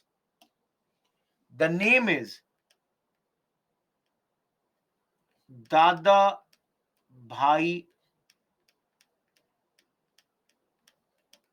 Naroji. He has established in London an association known as East India Association. No, Gulam, not right now. He will come much later, not now.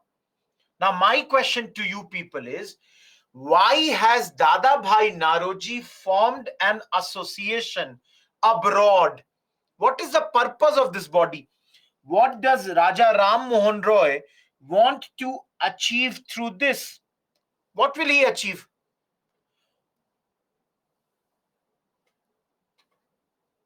Naga, I think, look at chapter 10 or chapter 11. Why? Yes, Somain, to certain extent, you are correct.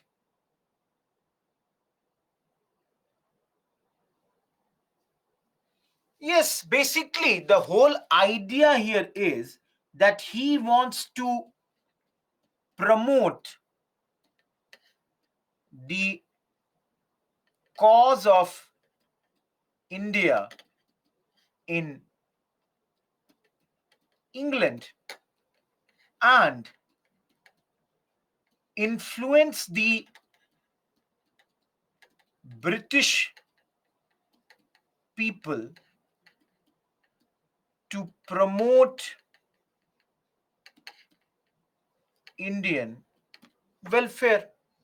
All of you, do you understand why is Dada Bhai Naroji there? He wants that the cause of the Indian people should be brought out in England. He wants to influence the people of Britain that they should work for the welfare of the Indian people. Everyone, is abroad clear? Each one of you, is abroad clear? Now, if you look at Madras, year is, 1884. And in this year, they formed Madras Mahajan Sabha. Now, in Madras, this body which was formed by P. Anand Challu. Please remember, we will see him. He will later become the Congress president in 1891 Nagpur session. Similarly, G. Subramaniam Iyer, M. Viraraghavachari, all these people would be forming an association in Madras. Now, guys, general cause. They wanted that more and more Indians should join in administration. Civil services reform should happen. You will see their constitutional demands and what all they would be asking in some time. Similarly, in your Bombay, just we have completed that chapter. Remember, we studied under Deccan peasant movement, Pune Sarvajanik Sabha, and it was started by, in that chapter only we saw Mahadev Govind Ranade around the year of 1867. MG Ranade started this body. Pune Sarvajanik Sabha, we studied it in the Deccan peasant movement. Now, guys, what is the idea behind this body? The idea is to act as a bridge between government and the people. All of you, we just now studied now in Deccan peasant movement. People like Ranade worked for people, peasants, and thus the Deccan Agriculturalist Relief Act was passed in those days. Similarly, around 1885, people like Badruddin Tyabji,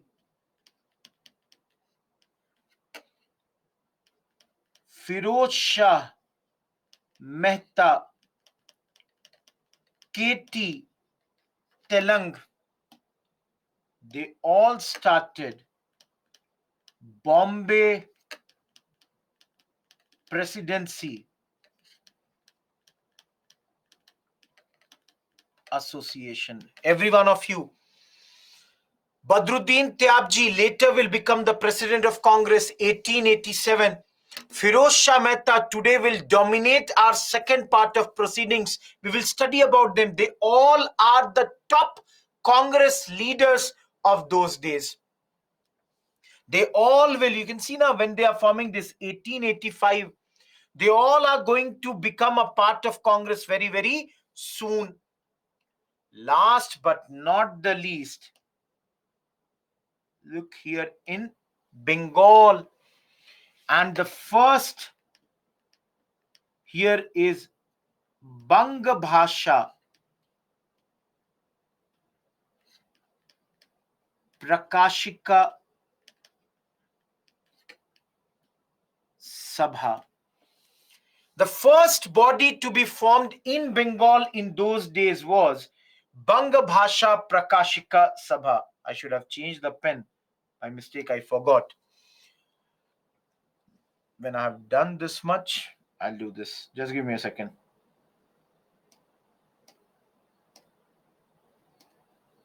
Nothing wrong, only changing the pen color.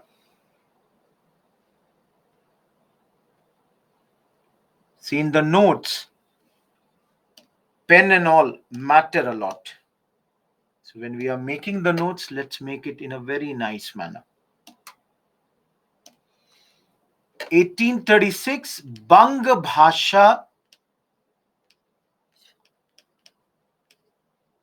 Prakashika Sabha. And who started it?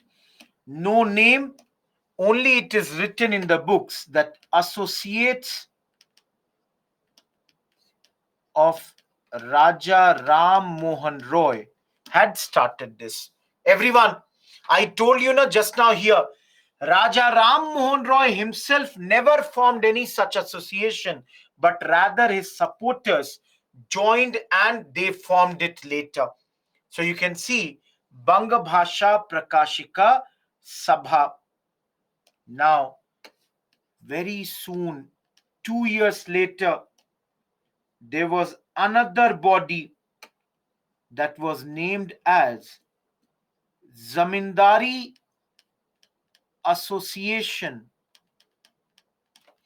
also known as, in English, zamindari is a Hindi word, so it was also known as Landholders Society. You all can think, guys, look at the name. The name only says Zamindari Association, so they would be here for what purpose? To safeguard the interests of the landlords.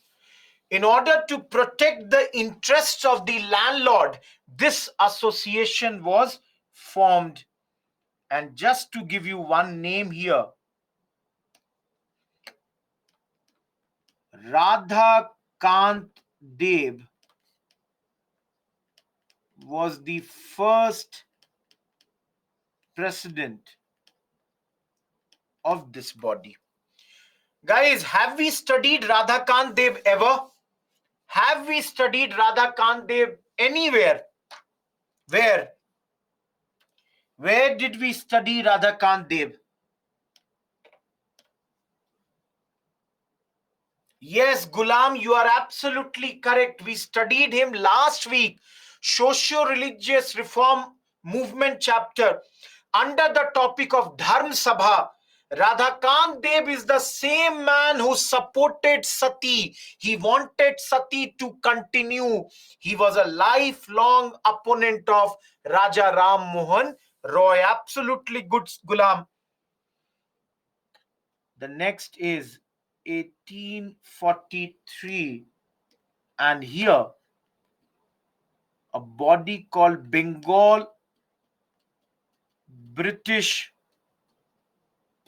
India Society was formed.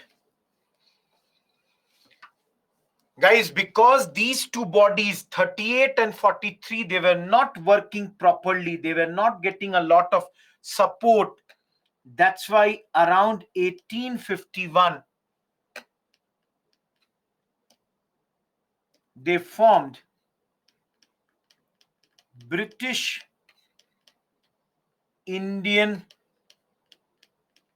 Association by the merger of previous two associations. This Zamindari Association and Bengal British India Society, they came together because they both were not working properly. So I should write this: because they were not faring well. They were not going on properly. That's why they both merged at this point of time. And that came to be known as this particular body. Last two, and the year is 1875. The person is Shishir Kumar Ghosh, and he has formed Indian League. Why has this Indian League been formed? Please look at the objective now: to instill nationalism, for the growth of nationalism in Indian. They want that the nationalism should grow amongst the Indian people. And that's why this new body that's called your Indian League has been formed at this point of time. Lastly, next year itself, in 1876, another body that's known as Indian Association of Calcutta, also known as Indian National Association, was formed by two people, Anand Mohan Bose plus Surendranath Banerjee, and their objective was to unify the people on common political ground. Everyone, your entire topic is done. This is about the pre-Congress association. Anyone, any doubt, please ask me. Other than that, your notes, you all can see. Don't write if you don't want a single word. Just take the printout of this. The entire notes of this chapter is on one page in front of you. Am I clear? All of you, any doubt in this entire chapter? Roshan, we studied about Radhakant Dev last week only. He was a man who always was a competitor of Raja Ram Mohan Roy. Roy wanted Sati to be ended. Radhakant Dev opposed it. And that's why in those days he formed Dharm Sabha. Please remember, last week only we studied this. We have studied this whole topic last week. So let us move. And you all can see. Let me see which slide it is.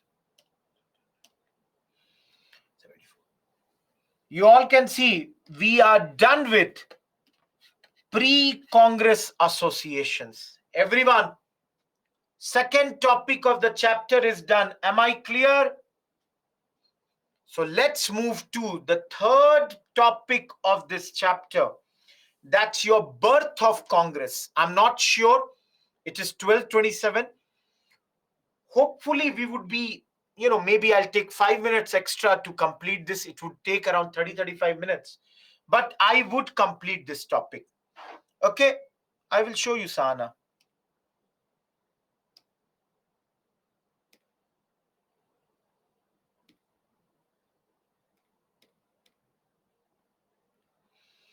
Please, anyone who is noting down anything, please do it quickly so that I can move to the next topic.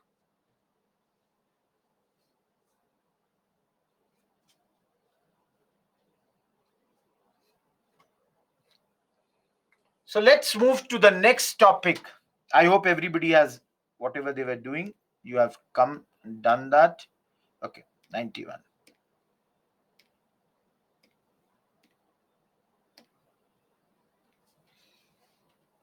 Everyone, Nanya, that's one part, that safety valve theory. Have patience. I know what I have to do. Congress.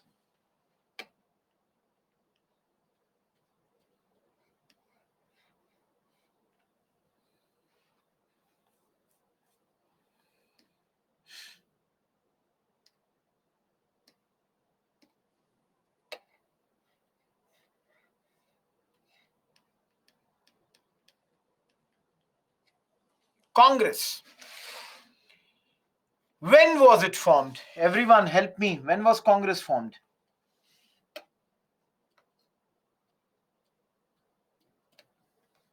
Okay, good. Where was it formed?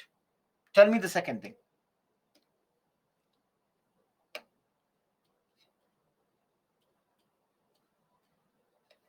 Bombay. In Bombay, where was it formed?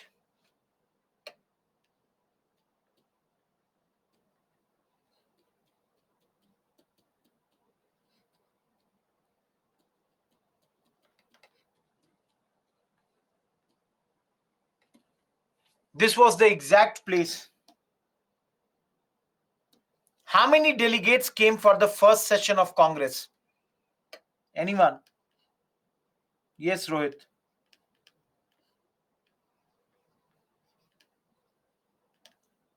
72 delegates came for the first session of Congress. Can you tell me who was the president of Congress here?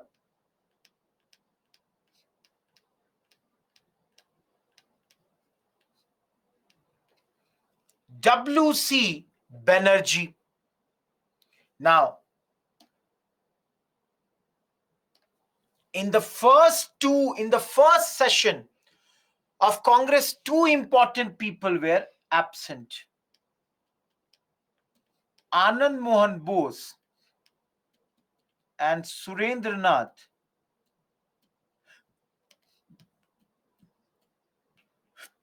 They were absent in first session. Why? They were busy with their another conference, that's All India National Conference. They were busy with this particular body. So they had called for a seminar or session of this body. That's why they were not here. Now, every one of you, there is a British officer whose name is usually, regularly used with this. Who is that British officer? Absolutely. Let's take here Ellen Octavian Hume. A.O. Hume. Now, who was he? He was a retired civil servant. He had retired from the irrigation branch of civil services. So he was a British man, had even participated in 1857 revolt.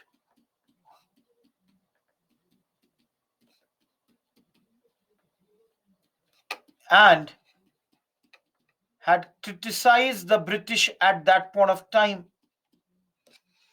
Some people say he had lost a bit of faith in the British rule at this point of time. Lastly, he was a political liberal man. And he wanted that the legitimate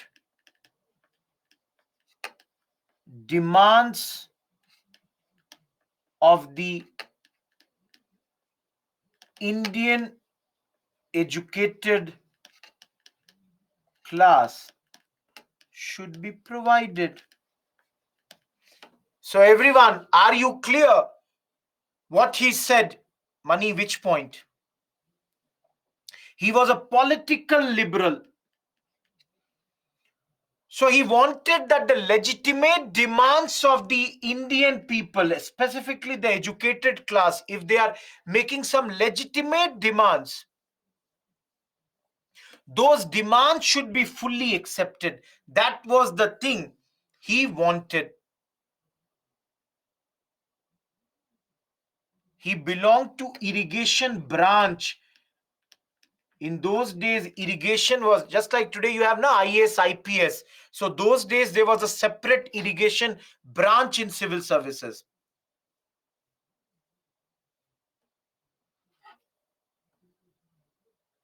I have no idea what you are asking, Mani.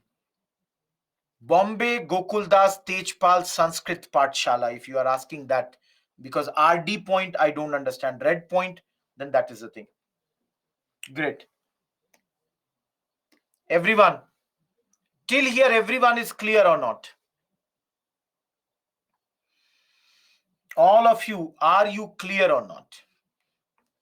Now, associated with INC formation are some theories. And the most important theory here is the theory of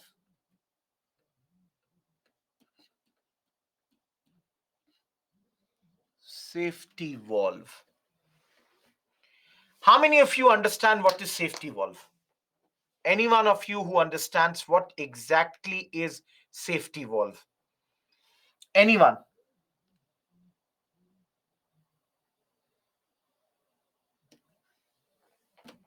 What is safety valve?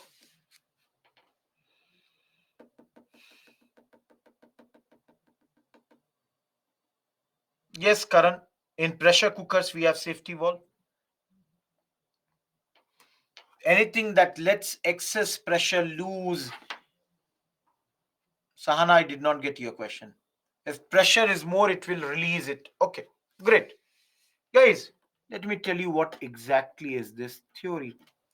Though let me tell you at the very beginning, according to Bipin Chandra, this is a myth. It never actually took place, but then there is a theory called safety valve. What is the theory? This theory says INC started by Hume under the official guidance, direction, and advice of Lord Dufferin. So here only, let me write the name. Lord Dufferin was the Governor General at the time when INC was made. So here they say that Dufferin directed A.O. Hume that form one, association. It was Dufferin who said that go ahead and please form an association like this. Why? Guys, through this, to provide a safe, mild, peaceful, and constitutional outlet,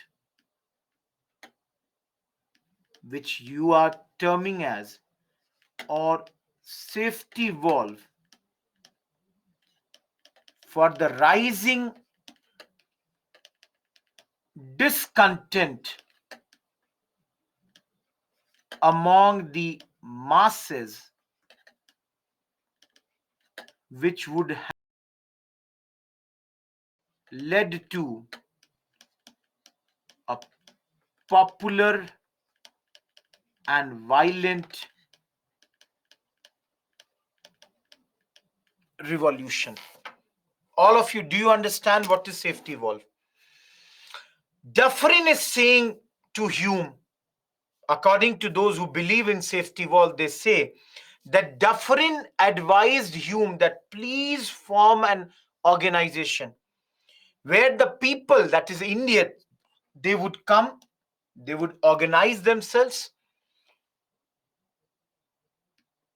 Thus, there will be a safe, mild, peaceful, and constitutional outlet of any anger.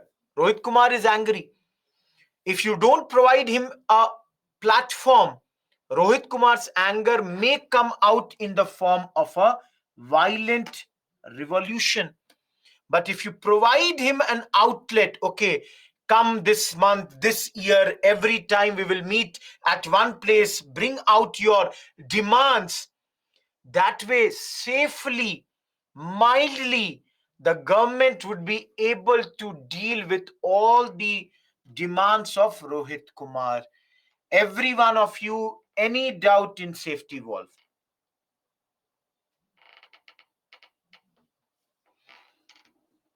Any one of you, any doubt in safety valve?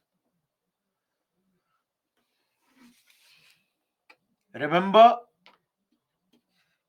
this originated for the first time in William Wedderburn's biography of A.O. Hume. This was written in 1913. For the first time, revolution, Abhinav. For the first time, this theory came out when William Wedderburn, he was writing a biography of Ellen Octavian Hume. In this biography, William Wedderburn writes that A.O. Hume thought that lower classes were planning a conspiracy to overthrow the British. And that is why Hume met Dufferin in 1884 and decided to establish an Indian organization. Yera, I will tell you whose theory. Yera, I hope you can see. First time this theory came when William Wedderburn had written the biography of A.O. Hume. And in this, he wrote about all these things. Am I clear, everyone? Later, 4 people,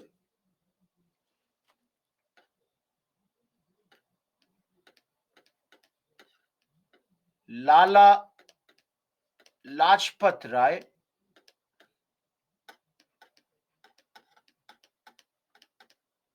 R. Palme Dutt, M.S. Golwalkar,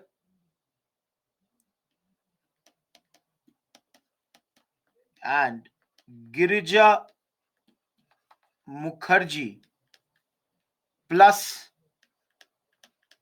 C.F. Andrews. So always remember, the first person to write on this was William Wedderburn. But later, these 5 people, through their different writings, you can see here, Lala Lajpat Rai wrote Young India, R. Palme Dutt, India Today, M.S. Golwalkar, V, and Girija Mukherjee and C.F. Andrews, they wrote The Rise and Growth of the Congress in India. 4 different type of people, through their 4 different writings, they wrote on the myth of safety valve. Now, how many of you understand the concept of left and right in politics? How many of you understand the concept of left and right?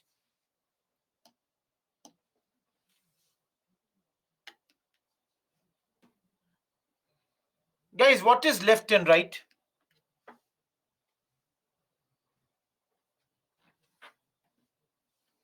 Yes, every one of you are writing. For example, the left are the liberals, whereas the right, they are the conservatives. Now, for example, I'm showing you here. See here.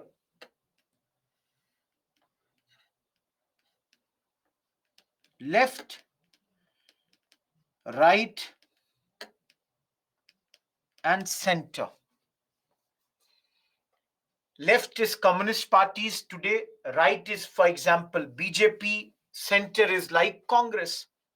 So here M.S. Golwalkar, he comes from which party? Or M.S. Golwalkar is belonging to which group? Absolutely. RSS.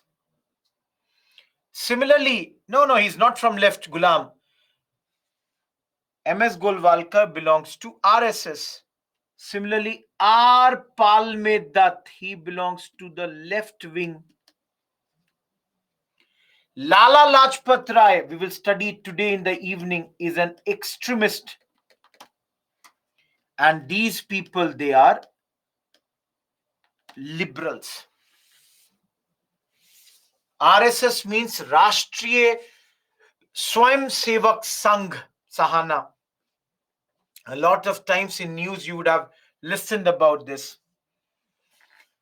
Guys, we have not studied the next point that I'm saying. We will study this today in the evening. Lala Lajpat Rai was a disgruntled extremist leader, and he used this theory to attack means verbally attack the moderates in the Congress. Guys, today you will study that the extremists and moderates had a division in 1907 Surat session. Congress had got divided and some people had been sent out of Congress. They were termed as extremists. And now the moderates were basically ruling over Congress. They were dominating the Congress. So at this point of time, Lalaji used this to attack the moderates in the Congress. He said that Congress was a brainchild of Dufferin, or was a product of Dufferin's brain. So invariably, he was attacking Congress at this point. Now, if you have some idea, earlier days, Congress and the communists used to be rivals. So R. Palme Dutt, more than a quarter century later, made this myth, safety valve, a staple theory of the left. So just to give you an idea, he wrote it in 1916. So around 1940s, R. Palme Dutt used this theory in order to criticize Congress, in order to attack Congress in those days. Similarly, MS Golwalkar, who belonged to RSS, also used this theory to attack Congress for its secularism. Congress believed in secularism, and to attack that, MS Golwalkar used it and called Congress anti-nationalism in his pamphlet, which is known as We. He brought out a pamphlet known as We, and in this pamphlet he wrote and he attacked Congress for saying that, see, this is nothing but a product of safety valve at this point of time. Lastly, way later in 1938, Girija Mukherjee and C.F. Andrews. Guys, what do we call C.F. Andrews? What is his title? Anyone? Any idea? What is his title?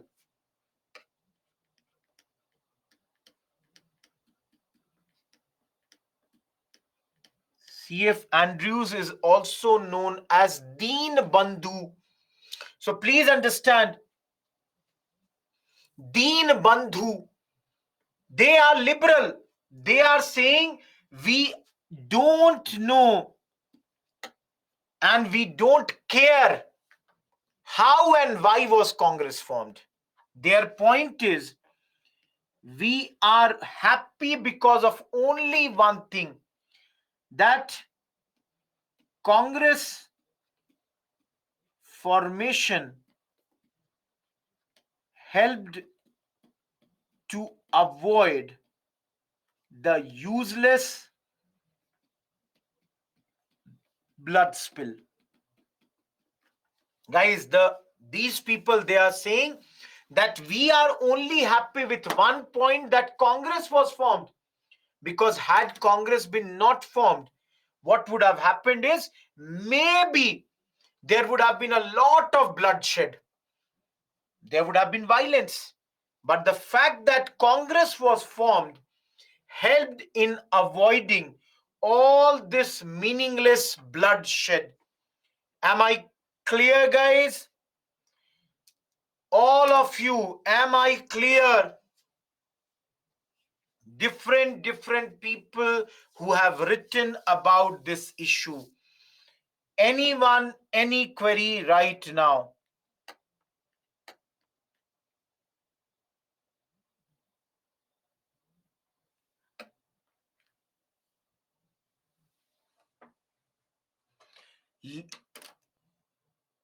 Prajwal, I told you, at one point of time, communist groups were the biggest competitors of Congress. That's why he's criticizing Congress. Dinesh, liberals are those who are neither on the left nor on the right. They are in the middle, center. So they are like, we don't care how was Congress formed. We are only happy that because Congress was formed, the unnecessary bloodshed, that is the violence, did not happen. We are only happy with that particular point of fact. Any other doubt? Anyone? Congress is center. So in the Congress, you would have every type of people. So you would have Netaji, Subhash Chandra Bose, who will be a leftist, Jawaharlal Nehru, who will be a leftist within Congress. Then you would have Sardar Vallabhbhai Patel, who is a rightist within the Congress. So Congress is between, in the center of left and right, neither left nor right.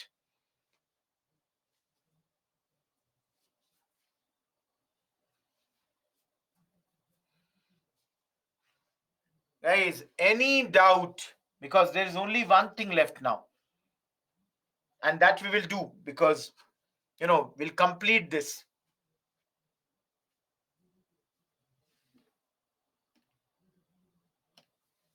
Okay. Just writing this line, extremist we will study today.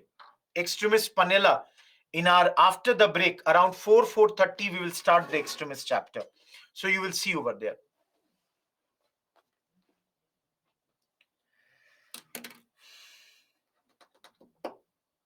Everyone clear? Now, Congress leaders say that the real theory is not safety valve, but the real theory is lightning conductor. Their point is, this is absolutely wrong. The real theory is lightning conductor. Anyone, can you tell me what is lightning conductor? Anyone, can you tell me what is lightning conductor?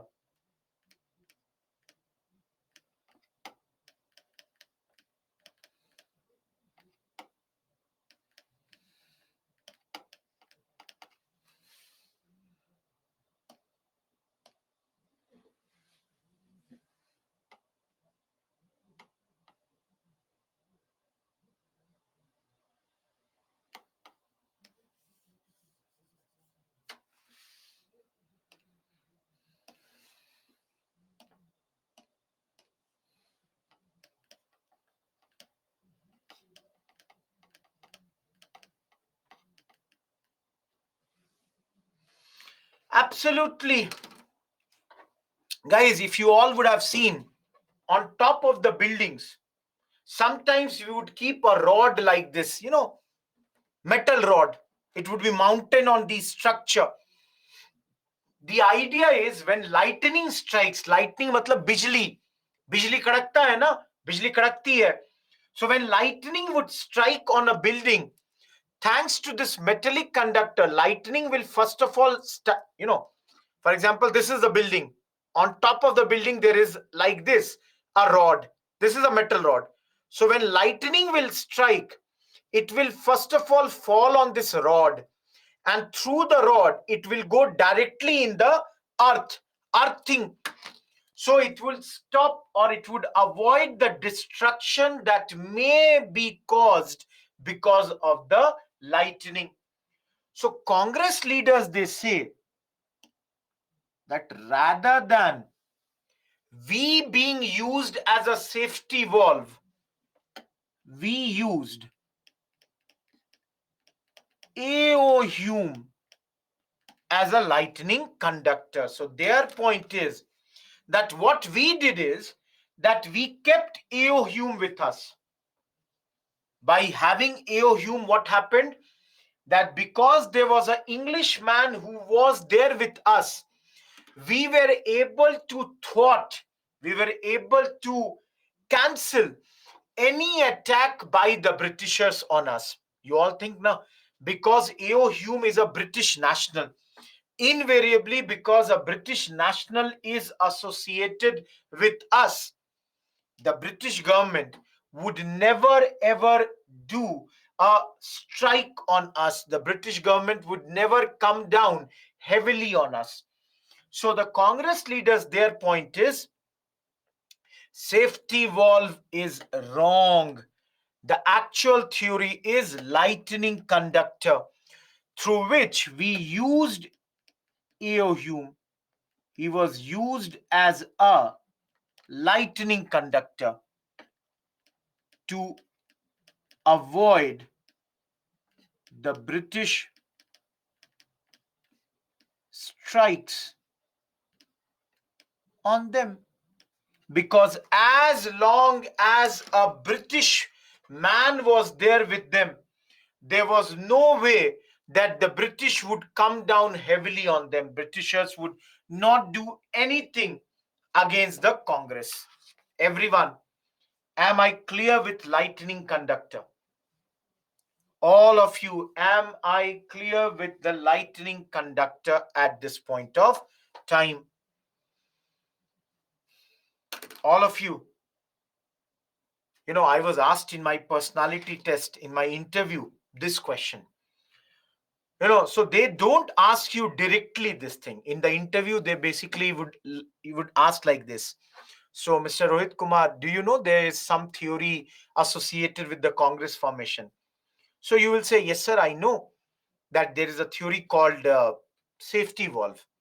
So then they will say, okay, in your view, what do you feel about safety valve? Is it correct or it is incorrect? So then you will say that, sir, there are different people who have said these things about safety valve.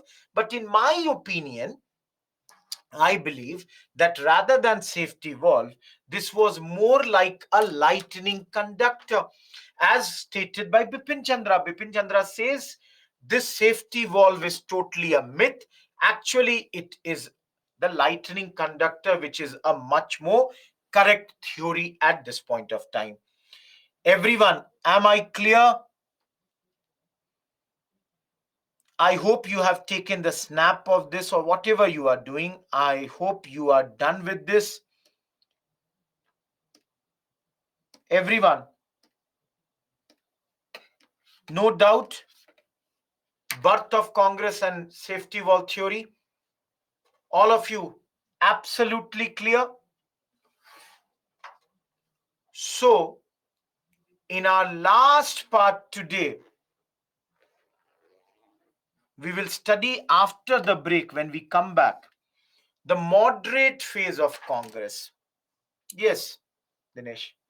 We will study about the moderate phase of Congress. It is 1 p.m. right now. This break will be 1 p.m.